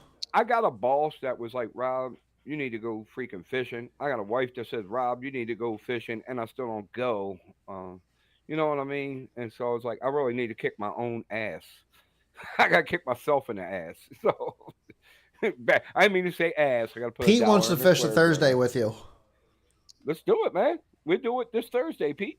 If you want to do it this Thursday, we're in. Evan hit me up about fishing yesterday. I'm calling Evans bluff. He ain't showing up. Nah, Evan would have showed up if I would have told him we want to do it. I hit my daughter up and she couldn't do it. She had to take her grandmom on her mother's side to the doctors. Evan hit me up. Then I got home. I was Show out hungry fish as Evan. That's hell. probably good though. I just had a nice dinner with the wife and we laid down, watched a little TV together, and I had a busy day at work today, so I was just like, forget it. But yeah, I need to kick my own fucking ass. Keep cursing, dude. I need to kick myself in the ass, dude. Yeah. All right. How Lil Bradley do yesterday? Because he was hitting me up, but I Not didn't really. good. No. Nah, not good. He probably went to the forbidden zone. You know what? I don't think he did. I don't think he No? did. But for once, it's not He getting. should It's have. nice not getting any shit talk from little Bradley on his way up from freaking Florida. Did he fish with his dad, Tom? No, he fished with his brother yesterday. Oh, that's why they didn't do good. You should have brought Tom's dad. Ah, Actually, come on, man. You Bradley already and know them, Bradley I'm gonna tell catching you the. the truth. I don't care what. Tom's the Bradley one says. catching the fish. It ain't And I love Bradley. Bradley. And he's my buddy, but Pops is the one to be catching them, dude. Come on. I'm wondering about Wayne and Wayne. Is Wayne on? I think Pops be the one catching them too on that team. Pops got to figure it out. Wayne just riding around with a Matt Robinson hat on, talking shit about everybody tonight. I don't care. Yeah, they've been I fishing just tagged well. Tom and Brad in the comments. Did you get Wayne? You got Wayne too. Wayne and Wayne. I tagged Wayne Gast earlier. Oh, you did. Oh, I Yeah, wonder if he's way on. earlier. Hey, look, Jason Stevens can't catch a fish at all without Kevin with him. That's bullshit. I'm just poking fun to get people worked up. Now Jason taught Kevin how to fish. Woo. Sorry, That's why I said that. Make him mad. One of the Nah, guys that are- Jason's a hammer, dude. Honestly, I fished a derby with Jason. Jason's real. Jason is a hammer. Jason Yeah, definitely he's a hammer. dude. Kayak hammer. Sorry about Dude, you that. know what's One funny? of I've seen that. one of the guys in our club. I've seen that. got Jeff. He's sick, so he can't make it. He's a boater, so like I was just making arrangements with. Got a freaking rider. He's got to figure out. I've seen Jeff. Yeah, I just told him to jump on my boat. I didn't have it. Jeff was looking for some solenoids today, which I think I had, but he lives all the way out in Southern Maryland. You're better off just. Oh I mean, yeah, I got some if you need. he got him. Yeah. Rob, They're not did you that watch expensive. Did you watch the Team Marine video that we posted from Andy? No. Dude, you gotta check that video out. Great video. What Yeah, is it's not it? bad. He's talking about Suzuki and people. Said we fixed People the people- performance issue for Suzuki. Dude, people- he's got me thinking. Andy's got me thinking the next motor I buy is going to be a Yamaha. Can't go wrong with Yamaha. You can't go Right. wrong with Yamaha. And to Right. be honest with you, I'm starting to think you absolutely can't go wrong with a Suzuki either. I think Really? I'm going Yamaha. The I'm going perform I don't Yamaha, think the man. performance is exactly the same, dude, but I'm telling you, something that's turnkey no matter what is worth a lot. Especially on Greg your boat Hall because told me you're when not I super worried when I about bought my performance last either. motor, Greg Hall was like, "Man, forget those Mercury. shut that door? A Yamaha." And then I hear Andy talk about, and he knows his stuff. And I hear him talk. Yamaha is probably the best motor you can get. So I think I'm going Yamaha. I think Yamaha is definitely the best motor you can get. Yeah. 110%. Yeah. I mean, Mercury's not been terrible to me. Mercury's not bad. Yeah. but if Mercury I'm is gonna not a invest bad in new manufacturer motor- whatsoever. I think their lower is built differently than a Showmax, Well, which you it know why- obviously is. You know why I stuck with Mercury? Because it had a Mercury, so the So you already had the throttle rigging. and the throttle cables. And Mercury yeah. is the I've most changed popular No boat lie, engine Rob. manufacturer on the water. Rob, Period. if you have a Mercury and you're planning on getting another boat, just get another Mercury. Right, that's how I It's so felt much. before. It's so much easier. so much easier. You ain't got to change the throttle cables. Right. You ain't got to change the It's throttle. ain't you change bolt the- it. You bolt it on and hook the things up. Right. That's why I always stuck with Mercury. Yeah, the only it's- reason why. You know, it's. I don't think honestly, like especially for like your boat, right? Like you're not worried about going 40, 50 mile an hour or anything like that, or trying to get the most speed out. You just want something to get you up, get you up on plane. You can run your shallow water and do your thing, right? You're not worried about getting like peak performance out of it. So, who cares, right? Like, I gotta apologize to Jason because he was like, I didn't teach Kevin how to fish. I just got him started. Now you taught Kevin how to fish. Kevin couldn't fish for shit, dude. he still can't fish for shit. I'm just messing with Kevin, Jason. I think you need to teach him something, Jason. Yeah, Jason, you should have taught him, dude. I know when you guys fished together in those Thursday nighters, you were catching all the fish. Yeah, Jason's a hammer. Kevin's a hammer too. Tony's been smashing them. Paul's been smashing them lately. These guys been doing well this year. Only because I've been running to the flats. Well, hey, still, I mean, hey. I ain't gonna lie, I've been struggling on the gunpowder. My 150 runs like a dime. Tough. It's the freaking boat that runs like shit. Yeah, we gotta get that prop. We gotta try some. Yeah, props, we gotta figure out whatever prop we need to put on there. You should talk to maybe a 22 or a 24 pitch. We could try four blade. Yeah. You talking about the John boat? You want to go down in a four blade? Go down and pitch in a 4-blade, most likely. So it's a 23. I should probably go to a 22. Yeah, 22 or 22 or at because least 23. Lou went to a 21. Lou went to that's what I was 21. saying, He's talk on the to Lou. 18.8. I can't imagine it would be the same. It's not. All makes it. You can't compare a different boat model than you can't compare different boat models because they're all different based on weighting and everything. No, he's got a smaller boat. I really need to, honestly, I should probably talk to Andy. Yeah. I mean, that would be the band that could. No, Kevin. Kevin's like the prop master. Kevin knows a lot about props, but I don't know. He hasn't run too many aluminum boats. Right. But where I think Andy might have a little bit of experience with some aluminum boats. Didn't we ask Andy about that? And he he told me to sell it. So. Yeah, he sell that as quick as you can. I think you said the best way to set it up was to put it for sale. When the first question, you start talking about your boat that you've been like, oh, like my whole life I've wanted this boat, and you get it, and like you finally meet the guy that's like setting the standards in the industry for your boat, and you're like, that's fucking trash. I have a 19.8p, and he's like, sell it right now. I'm like, no, he said quick as possible. He was like, sell that as quick as you possibly can. Geeks me out, dude. You want to hear about your boat. Dude, it freaking makes me laugh so hard. No, actually, what was the first thing he said was, have you had to fix any weld yet? Not yet. That's because I don't fish like Paul and Tony, though. It's trick 10s. What happened to your boat, Paul? Because I skimmed through things. I smoked a log at about 65 miles an hour last night. Can you guys hear Rob pretty well? Can you hear Rob okay? I need to cut my volume up or something. Cut your volume up a little bit. Yeah, turn your mic volume up just a hair. All right. I need my mouse. No, I smoked a log in the middle of the bay at like 65 miles an hour last night. Wow. Yeah, I'm pretty sure Lucky didn't lose the lower, honestly. I'm pretty sure my lower unit like acted like a wood splitter because it hit dead on the center and there are marks down both sides of it. So I think it just like split the log in two. Oh, and Rob's gone. Bye, Rob.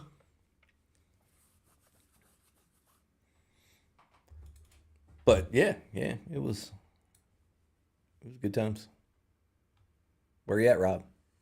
I'm just waiting for him to come back on, and then we'll bring him back in. Did he accidentally close out his? I have no idea. No, that's just our. No, it was just us changing back over. Got excited. You. Jim, how fast does your Skeeter go? Or did you put the 23 pitch 4-blade on the aluminum rig? That's on the aluminum rig. It's the aluminum rig. What is your aluminum rig? A tracker? Yes, he said that earlier. Sometimes I just miss shit. What model tracker do you have? All right, we got Rob back. Roberto. Can you hear me better now? Yeah, you sound good. Oh, there we go. All right, I was trying to cut my volume up and signed out. We saw that. What model tracker do I have? Got that 19. Dude, I've heard the Tracker 19.5 actually runs good with a 150 on the back. I've heard that's one of the better running aluminum boats. I'm not gonna. So I will tell you a story about a 195. My buddy Mike Powers.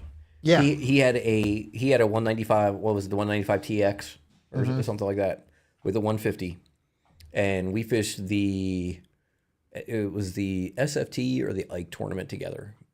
and my boat was down for some reason, so we fished out of his boat. Dude, we came up the north. We got almost, we didn't get stuck out on the flats, but like we couldn't, you know, the water got low enough, like we couldn't get on plane. We had to idle forever. So like we said, you know, we were like, crap, we were gonna be cutting it close. Dude, he ran that tracker up the northeast into a 15-mile-an-hour wind blowing against the tide, we passed 2 skeeters, a Ranger, and a Triton, like they were sitting still. Don't get me wrong, he was driving the shit out of that boat. But it wasn't like, I never got beat up. Like, you know, nothing. I was very, very impressed with how that boat handled. For an aluminum rig, they handle really well. They have that deep V. It doesn't really have a deep V. They've got a nice, dude, it's got a better V than my Ranger does. That V didn't matter. He had that thing trimmed all the way out, and we were hammered down. Hammered down. There was not enough of that V in the water to make a difference. Come on. Dude, I got the Tracker Pro 165. It's a small boat, but I'll tell you what, I can get anywhere shallow I want to get. I just can't go anywhere else. You get 1-footers, they start swamping your boat. Yeah, 1-footers, I'm sinking. My top speed's like 30 miles per hour, dude. Hey, I bet Buka death on a trip in 3. Oh, I beat. Oh, he beat Mike Buka up. I beat Buka to death on a trip in 3-foot swells. He said, yeah, because he said he's got a tracker, right, Jim? Anything you'll get beat at anything in 3-footers, you'll get beat up. Yeah. I mean, I know you have to really, you got to really be a good driver to not get beat up in 3-footers. Dude, I went out in like 3-footers on my tracker one time. I went beyond the train bridge. Yeah, no, on purpose, thinking that I was smart, and then my motor didn't run right. Oh, it rattled the bolts. It rattled the bolts out. The carburetor was like hanging off, and I started looking into the motor. It got beat up so bad, it almost knocked the carburetor off. Just put it that way. And the carburetor was like sucking wind. Yeah.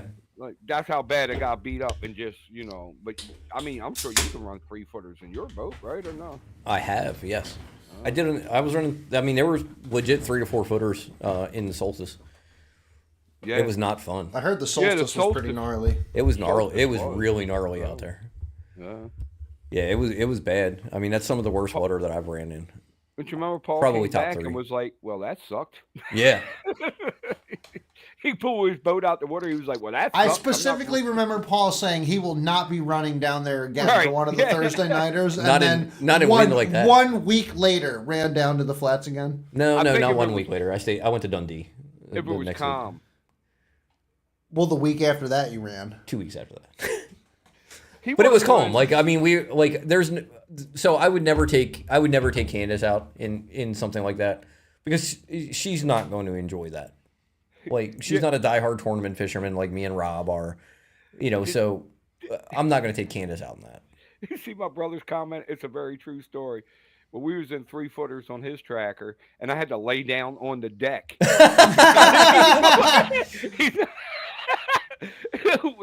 We were shook. I was like, oh shit, like I'm laying on the deck trying to give it some weight. We're spearing waves. It was a terrible day, man. Terrible day. I will say, like, as rough as that water was, we never speared a wave, and I never felt like I was in danger. Well, that's good. So I mean, it sucked. And don't get me wrong, it sucked. My back hurt for 3 days afterwards. Yeah, you look beat I up threw I threw my back out on the way up. I hit a wave funny, and it tweaked my back. Matt, what's up, Matt? Hey, Matt, what's we going got on, Matt man? Downs in the house from Trick Tins. Thanks for joining us, brother. He might have some prop info for now, you. we were talking about you maybe 45 minutes ago about how it was all bad, dude. No. Yeah, all bad. It was all phenomenal. About how some of these boats have they have fans in the underneath the decks and some of the storage in the bilge and whatnot. And I was like, I bet you Matt has definitely put fans in some of the storage areas, rod lockers, that bilge area. I could only imagine that out of the boats that Matt's built. What's up, Brian? From Trick Tins, that some of these things because not everybody dude, I don't want to open up every single compartment on my boat to let it dry out after every single fish. Compartment. Compartmentalize. Don't they make a vent you can put on top the lid? It's not the same though, but I want a fan that runs. You can, and you can. I mean, you could definitely. I'm sure you can install them. Brian Dyson, what's good? See you, Jason. Good night, Jason. Good luck tomorrow. Hey, good luck, Jason. Hope you catch him up. Brian Dyson. B to the Ryan. B to the Dizzle. B to the Ryan. My Chevy. I drove my Chevy to the levee, but the levee was B right. So, but Brian Dyson was fishing there, catching them up. So that's they're required for inboard. Yeah, motors. required for inboard. So one of the things that I used to do. We should have them for outboards too, though, just for the sake of drying out the boat. So versus installing something on your boat, on my Champion, I bought these clip fans. They just have a clip on them instead of a fan base, and I just clipped them. I clipped them onto the lip under, in my rod locker underneath, and just if I was out in the rain or something like that, and then just let them blow to dry them out, and just shut the cord in the. Wire them up 12 volts. No, I just plugged them in. I just put them on when I got home. Oh, when you get home. Yeah, you put them on to just dry stuff out. Dry your boat out. Yeah. And I got them on Amazon. They were I bought 2 of them for $25. Right. Yeah. I don't understand. To be honest with you, for the amount of bass boats that have the problem of getting moisture in the compartments and growing mildew on your rods, reels, and baits, I don't understand why an airflow system isn't something that's regular in bass boats. I mean, it's on all. Especially at the point now where we're paying $80,000 for a 20-foot. Oh, Brian, that was you. That's what I'm saying. That was you. That was fishing 100 yards up from me. I was like, damn, that boat looks familiar, but I can't think of who it is. It was Brian. It's Kevin's old boat. I know. That's why I was like, that's like Kevin's old boat. I was going to say Kevin's old boat. It was Kevin's boat, I'm like, who do I know in a Skeeter that has a silver talon on it? Everybody, we got about 15 to 30 minutes left before we cut it out. I would love to hit 300 comments tonight. Let's get us up to 300 comments. If you got something to say it. Put it in the comments. Let's talk about it. Comment. Let's hit that 300 comment mark tonight. If I got something to say, then I'm going to say it. Shut up, Rob. There's no filter on Rob. Dude, I'm going to be worse now that I've seen the Derby Boys. The Derby Boys. You thought I was bad. Hold up, dude. Wait till we get Matt Robertson and Seth Fider on this podcast. We're going to light the place on fire. Come on. So the funniest thing in that podcast, Dave asked them if they could make one rule for next year. We need more penises, Martin. What would it be? For the Elite Series, if you could make one rule and put it into effect. And Seth Fider said, well, no more pre-practice. Just make it off limits when the schedule's out, because we're not all virgins that can spend 30 days out on the water scanning. Dude, they're great. You know the other one that Paul... I'm surprised he didn't just say being able to smoke cigarettes on camera. I don't know if you've been watching his videos, but Lee Livesey. And he travels around with Caleb or Celeb or however you say his name, Summerall. Caleb. And them, yeah, dude, those guys. Oh, they're funny. Hilarious. Yeah, they're hilarious. They're funny. See, now that stuff Some good dudes. Hit that like and that share button, everybody. If you hit that like and that share button, we get more people up in here. We get more comments. Come on. Like, share, please. You learn a lot about fishing watching them, right? So the first thing, when we Livesey won on Lake Fork a couple years ago, the first thing he said on stage when Dave asked him, what are you going to do now? He just looked at him and went, "It's a bad day to be a bushlight."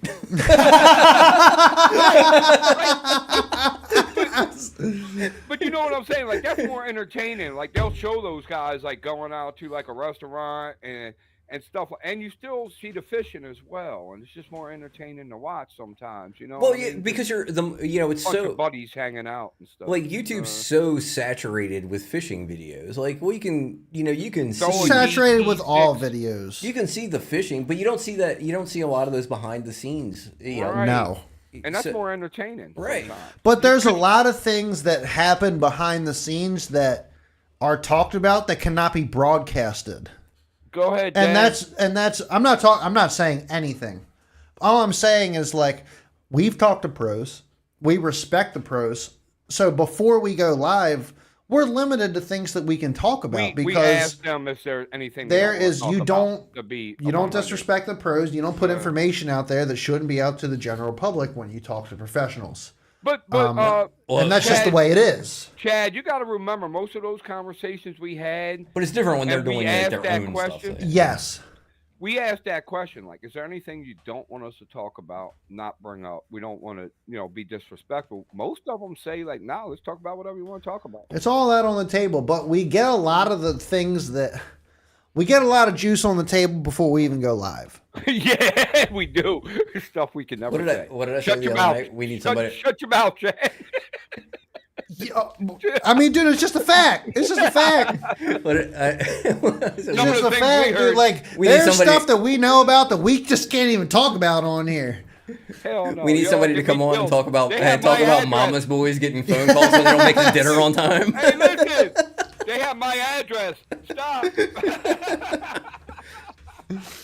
Freaking Oh, Rob's house is gonna blow up tomorrow. Right. Someone's gonna get me killed.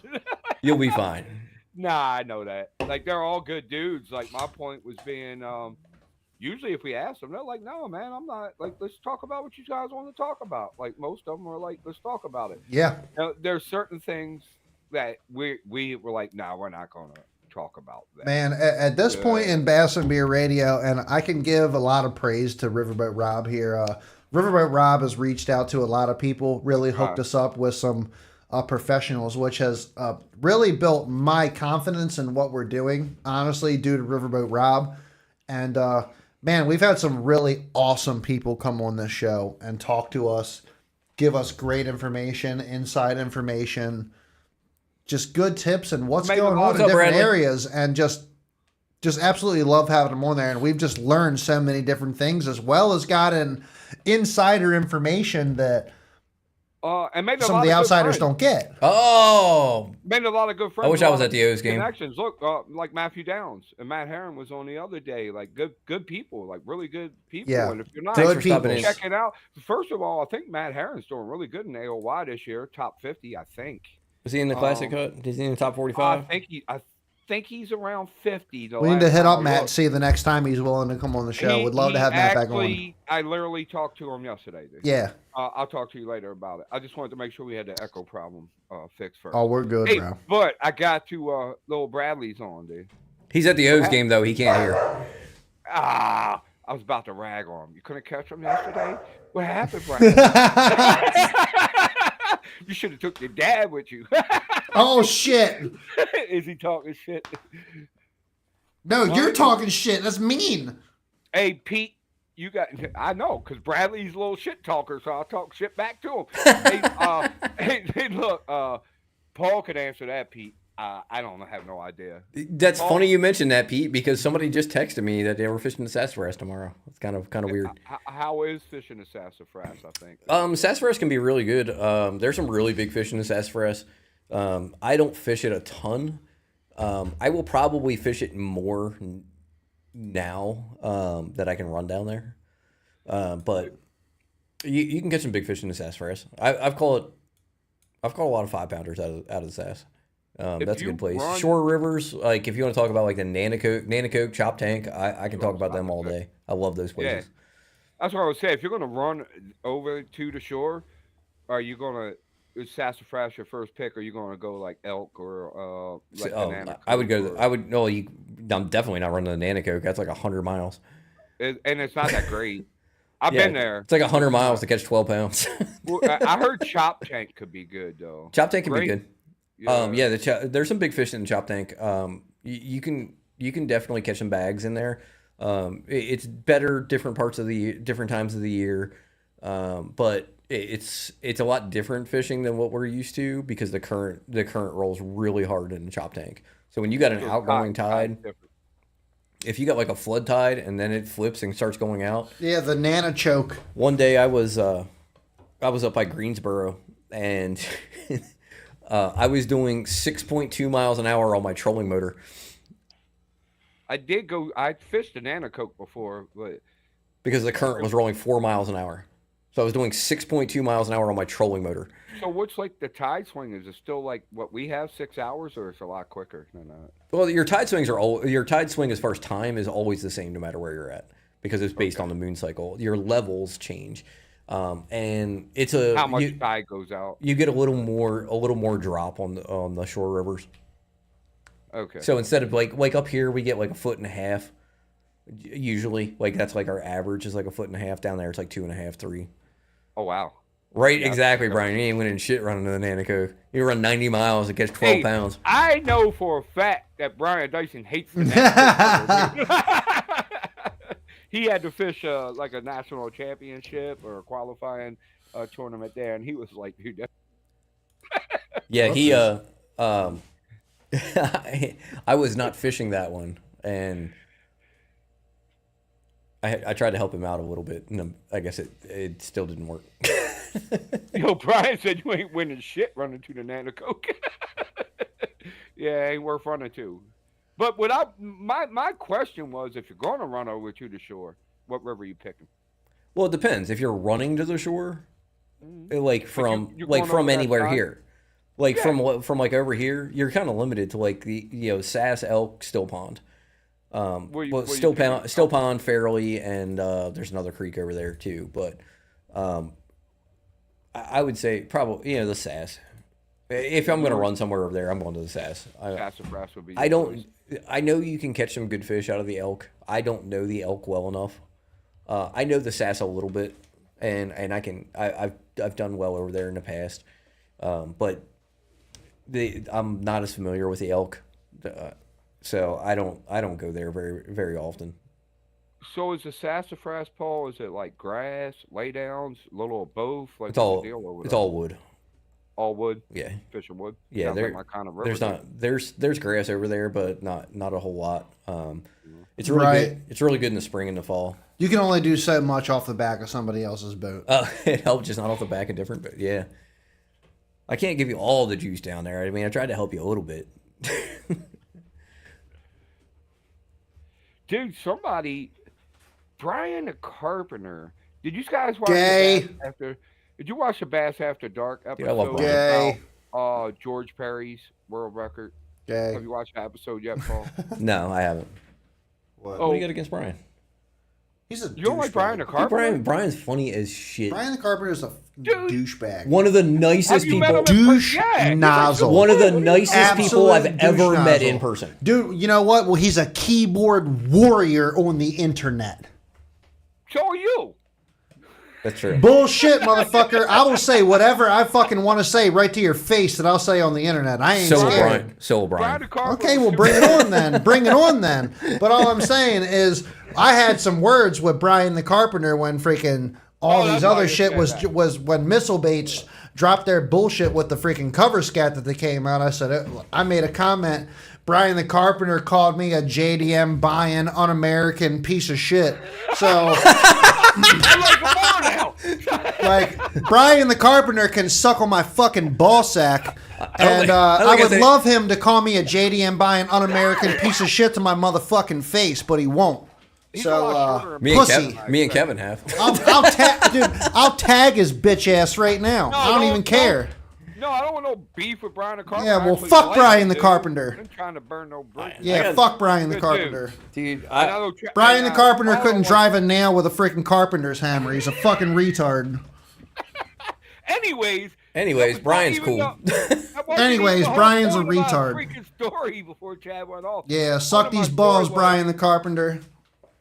I'm trying to see if Paul knows what he was talking about because. So there's always been controversy with George Perry's record. Right, exactly, and everybody knows this. And Ken Duke's been like digging to prove that it's been fake. But But Brian the Carpenter brought up that they have a lake in PA has a lot of big bass in it that he fishes. Yeah. And I was like, what lake is he talking about? Any idea? Maybe.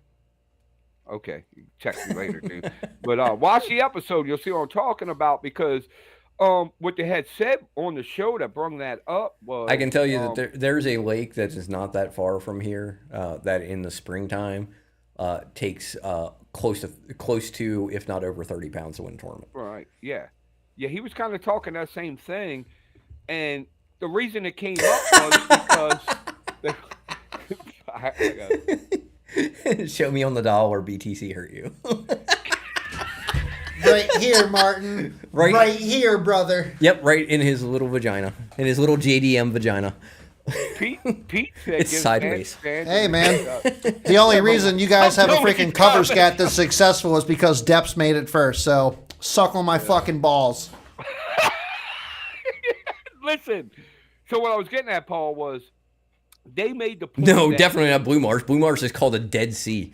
Wait, the nickname for Blue Marsh is the Dead Sea. I'm trying to explain this shit. Sorry. No, you're good. I'm reading comments. The comments are insane. I know Martin is. Chad's all pissed off. Said it's hard for the bass to grow big when you got a lot of stripers. And then Brian the Carpenter brung up there's a lot of stripers at that place, but there's still a lot of big bass too. And they got kind of to a discussion about that. Watch it, you'll see what I'm talking about. We'll talk about it later, Paul. Well, yeah. Did he tell you what his favorite colored crayon is? I mean, you have Orange. so you have so I mean, obviously, if you have stripers, you have competition for bait fish. Right. So, but if you look at, I mean, there's a lot of stripers in Lake Anna. They still pull monsters out of there. A lot of stripers on the upper bank. You can go to I'm talking like 10 plus pounders, right?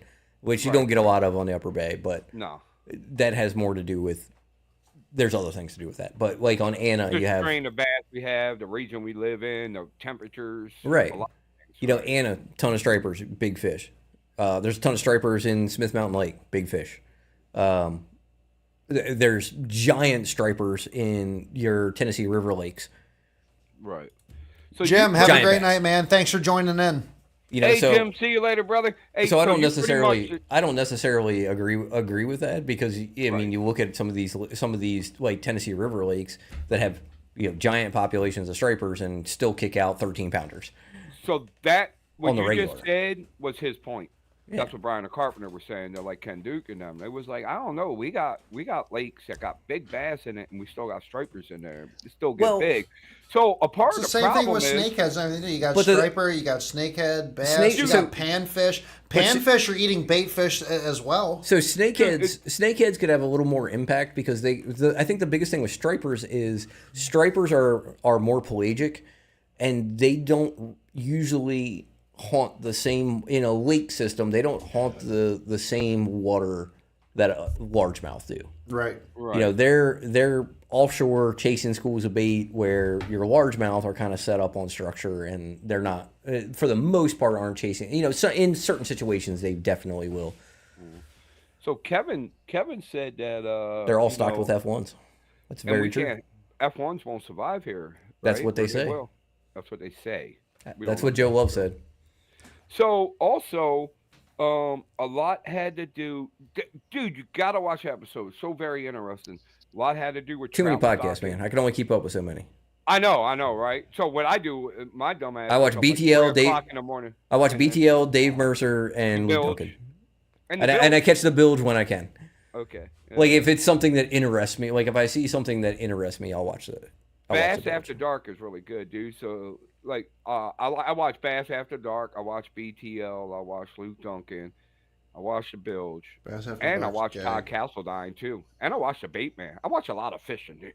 Castledine's cool. I like Castledine. Bass and Beer Radio is the #1 podcast on the internet for bass fishing. You guys should watch it. Check it out. That's not what... Never mind. No, it is. I'm just playing, dude. I was trying to come up with something clever and funny, and I had nothing. The lie detector says that's a lie. Like insert Mari meme here. Joe Biden's podcast is the best podcast. Dude, I want to get Fishing the DMV back up in here. Yeah. Yo, Great conversations with Fishing dude, the if DMV. you like him, you know who you were really like and would be good to get on. And One rod, one reel. He's not even existing on the internet anymore. He Good. does like He stock stopped. market. Good. He stopped fishing. He does like stock market. The dude from Tackle Talk. Yeah, but going What's that dude's name? Him and like Fishing DMV could be like twin brothers, and they're both really smart. going. Andy Hayes from Tackle Talk. I don't know who that is. Dude, he looks like an AI robot, but man, that So I listen to that in my truck. Kevin, just to respond to Kevin's comment with F1 striving in Anna less than 100 miles, you can. There can be a huge climate difference in 100 miles because your climate is largely predicated by the jet stream. So depending on where the jet stream across the country flows, you can have significantly warmer average temperatures not very far away, especially in this middle belt of the country. Yeah. You can have a huge temperature fluctuations. So we have moving water that freezes over just about every year. I mean, where Anna very rarely freezes over.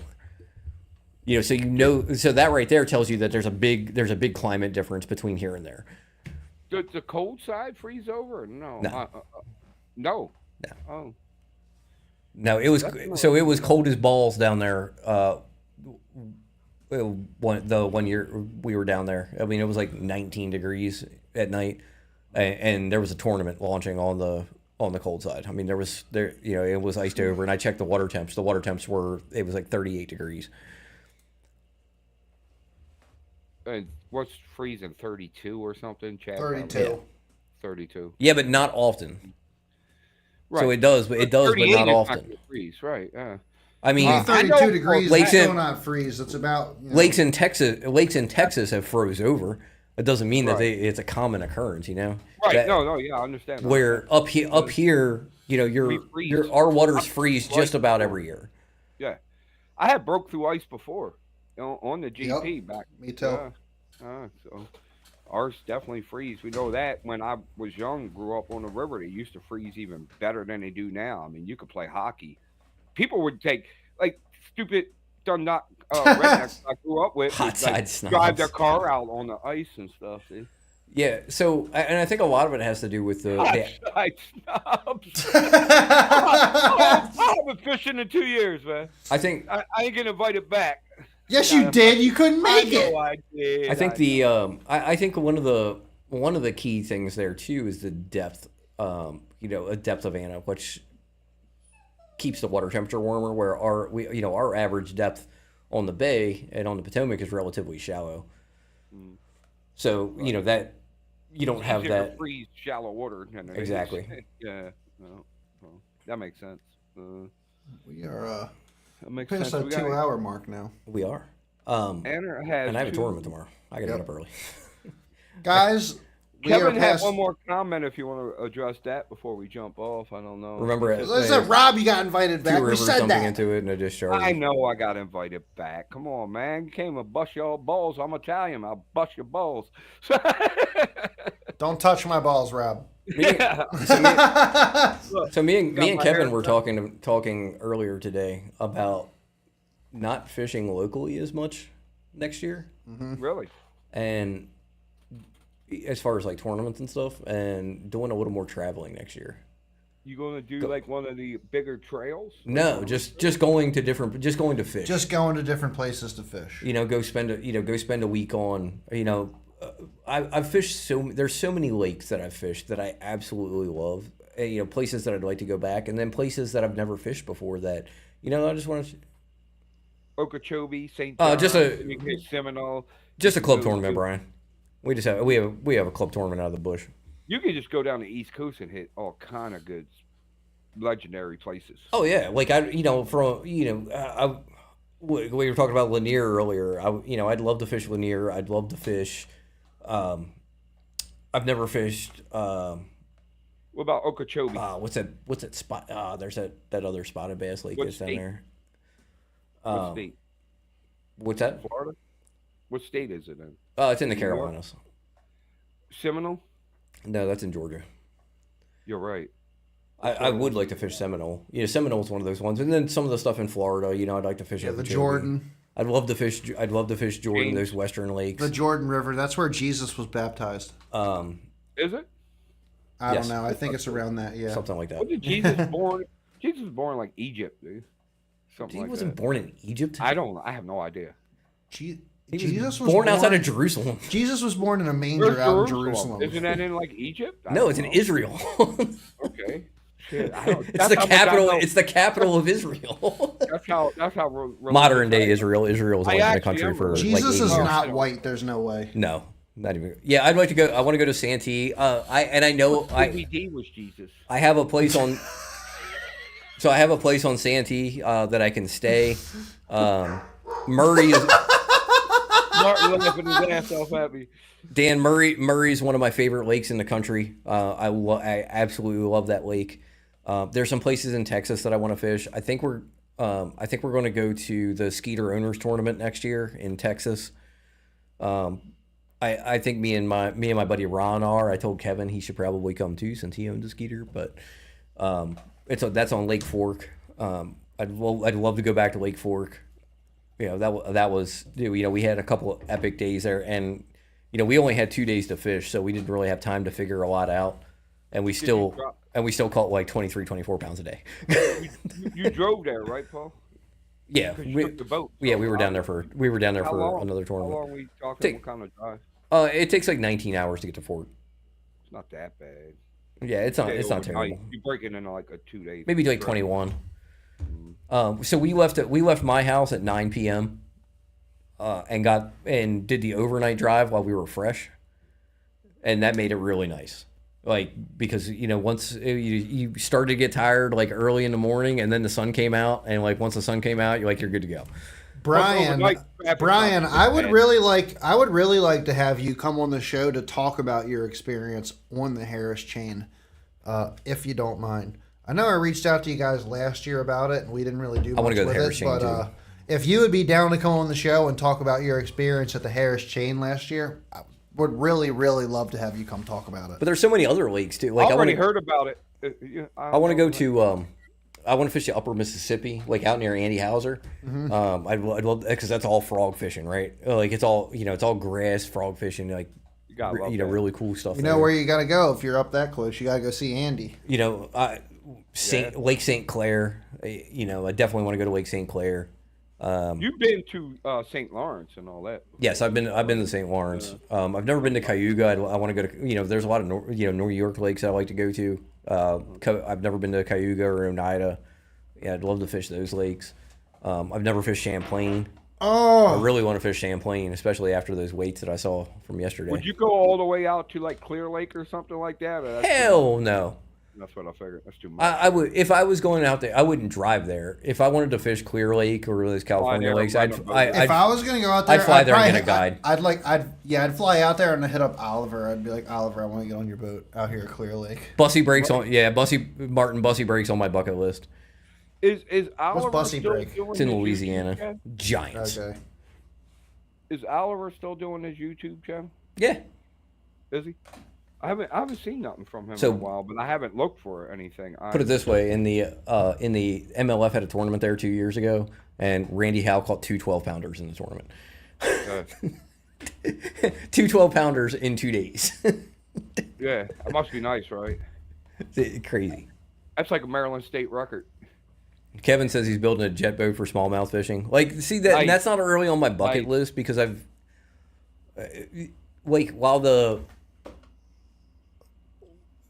I wouldn't build a jet boat to go fish the Susquehanna. The Susquehanna is very, very good. It's a very, very good smallmouth water. Oh, that'll be good, Jimmy. That'll But be it's nice. but it's not like it's not like it doesn't hold a candle to like the St. Lawrence or St. Clair.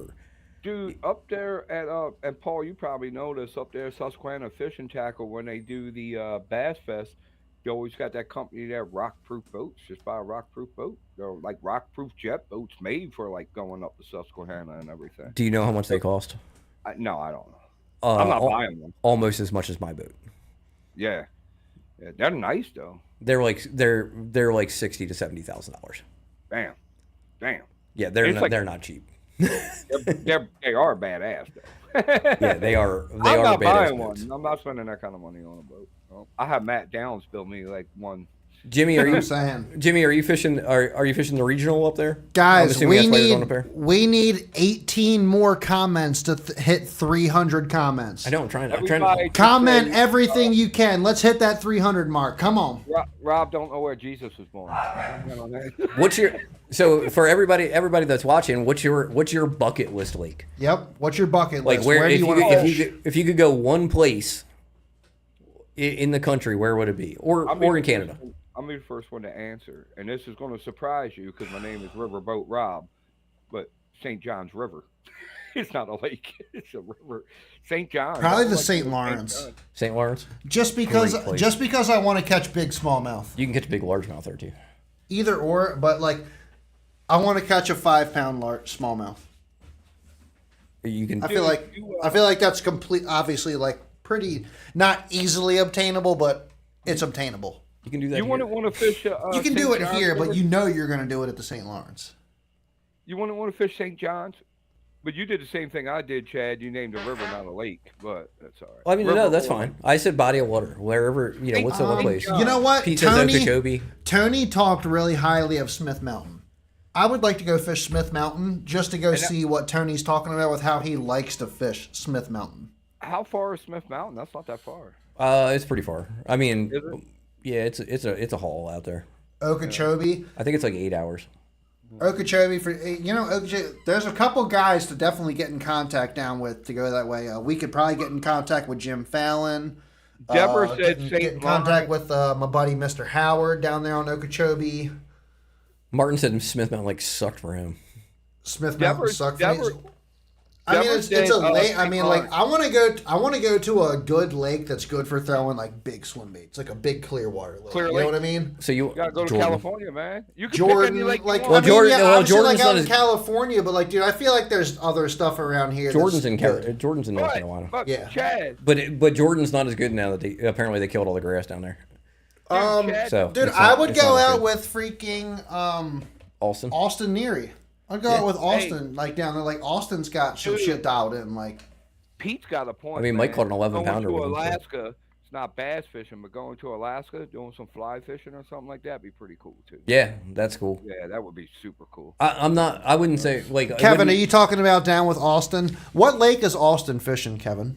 He's in the Carolina. He fishes some. He's in Carolina, but he fishes a lot of like trolling motor only lakes too. A lot of electric only lakes. Oh, really? Yeah. Well, that does make a big difference when you're looking for trophy bass. That's where Mike. You don't have the same pressure. Mike caught that 11-pounder out of a freaking pond prowler. Yeah, it was a pond prowler. Yeah. No shit. What is that on a freaking 9-inch TK. K9. Pond prowler. Not a TK. It's not a TK. It's a K9. You're right. What's a pond prowler? It's a little plastic. It's like that 8-foot plastic that you get a bass pro. Oh, I know what the it's got like one seat in it. Like it's a rectangle. I know the one you're talking about. Yeah, we were talking about that earlier, Martin.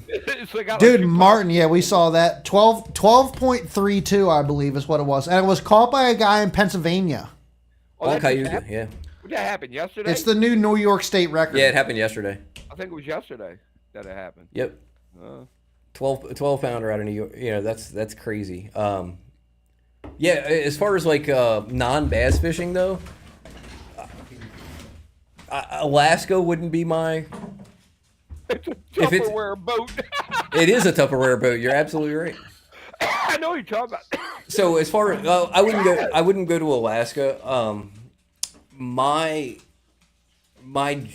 dream place outside of bass fishing would be Pacific Northwest. Like name a state. Montana? No. Something like that. No, it's Colorado? in Canada. Why am I drawing a blank here? I don't know. Gosh. But you don't think fly fishing in Alaska would be cool? No, I would rather go. I'm saying I would rather go to the Pacific Northwest and Alaska. I tell you what, man, fly fishing is pretty cool, dude. I know you know it. You used to be a fly fisherman, didn't you, Paul? I still fish. I might give me another fly rod. I used to fly fish a little bit. I used to 301 comments. We did it, boys. Thank you. This is really bothering me. My brain has not been working very, very well. Coleman Crawdad. What is that? Like some type of air conditioner for no, your it's trailer? It's like a pond prowler. It's like the little. Oh, the Coleman Crawdad. Okay, yeah. Like rails at the bottom. I know. Rob, British Columbia is what I was trying to British say. Columbia. So like up near, like in between Washington and Alaska. Probably beautiful up there. It's beautiful, and there are giant steelhead there. And my second love after bass fishing is steelhead fishing. Yeah, that stuff is cool, man. Like really cool. That was a YouTube channel I watched. I can remember what it was, Paul. I will send it to you. But these guys, that's what they do. They go to places like that and they float down a river, just fly fishing and camping out. No, it's so cool to watch, dude. Yeah, steelhead. I will say that like steelhead fishing is one of the most fun things that you can do. I mean, when you hook into a 6 to 10 pound fish that jumps 5 feet out of the water about 7 times while you're fighting it, it's so insanely cool. Would love to go. Steelhead. Would love to go up to like Upper New York, catch steelhead or those big ass salmon that like go up there. So I'm not too big on the salmon, but they're not even like that like king salmon that's like red. They're like that ugly green ass color. They are king salmon. They don't get, for some reason they get a different color, and they never get silver here. You can't eat them, can you? Yeah. Really? Yeah. They look nasty. Yeah, that's why I don't like salmon. I like salmon. I don't like eating salmon, so I don't want to like catch a half dead fish. Like they fight hard for sure. Kevin said that like they're literally dying as they're coming up the river. Yeah, you could barely launch a boat in some of the California lakes. I think is what he's saying. In the Carolina lakes, yeah. The ramp is gravel off the side of a cliff. Oh, in the Carolina. Oh, in California. It's funny. That's not good. My grandfather built this boat ramp. He got 2 bags of gravel from Home Depot and built this. But yes. It's like Tony's boat ramp back in freaking saltpeter. Steelhead fishing is so much fun. Tony's ramp, dude. And it's way more. It's kind of more exciting than bass fishing because you're typically using like max 8-pound line. Because unlike bass, they can see your line, and that will make a huge difference. So like you're fishing like light line, like the biggest steelhead that I've ever caught, which was just under 10 pounds. I caught a 4-pound line. Dude, that was another really freaking sick. Really good movie, and I know Paul already knows it because I think me and Paul talked about it. But Chad, you should watch it. It's got Brad Pitt in there. A River Runs Through It. It's my favorite movie of all time. Right, good movie, dude. If you haven't watched it, you should watch it. It's about fly fishing. That's one of those ones that whenever like you have like that. I'm in the mood to watch when you have like a Facebook post that says what's your favorite movie, that's my favorite movie. Come on. Mine's a Great Outdoors, so if you haven't watched Great Outdoors, you should watch it. It's got some fishing in it, but it's more about a family going on vacation out. I feel like I've seen that in a long time ago. Have you guys ever watched Big Bass Dreams, the movie? No. He has a movie? Oliver has a movie called Big Bass Dreams. Really? It's sick. I gotta watch that. Or Southern Trout Eaters. You guys ever watch Southern Trout Eaters? Southern Trout Eaters. Those are like documentaries, though. They're documentaries, but they're great movies. They're great movies. No, we're talking about like movies. Like, dude, I can sit that on the couch for 2 hours and watch Southern Trout Eaters. Like, no problem. Southern Trout Eaters is really good, but Paul's right. That's not like a. It's a documentary. It's not a movie. Yeah.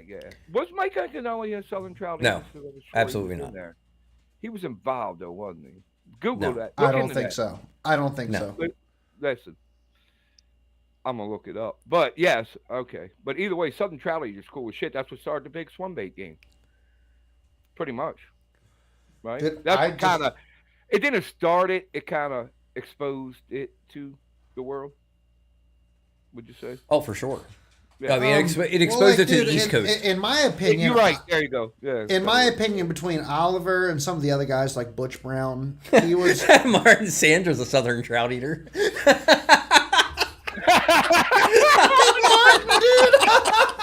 Comment of the day. We gotta send Martin the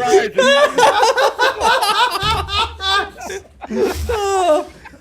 On that note, dude. On that note, man. I'm telling you right now, like, this is the best freaking group we've. we can't end better than that. So you can't end better than that.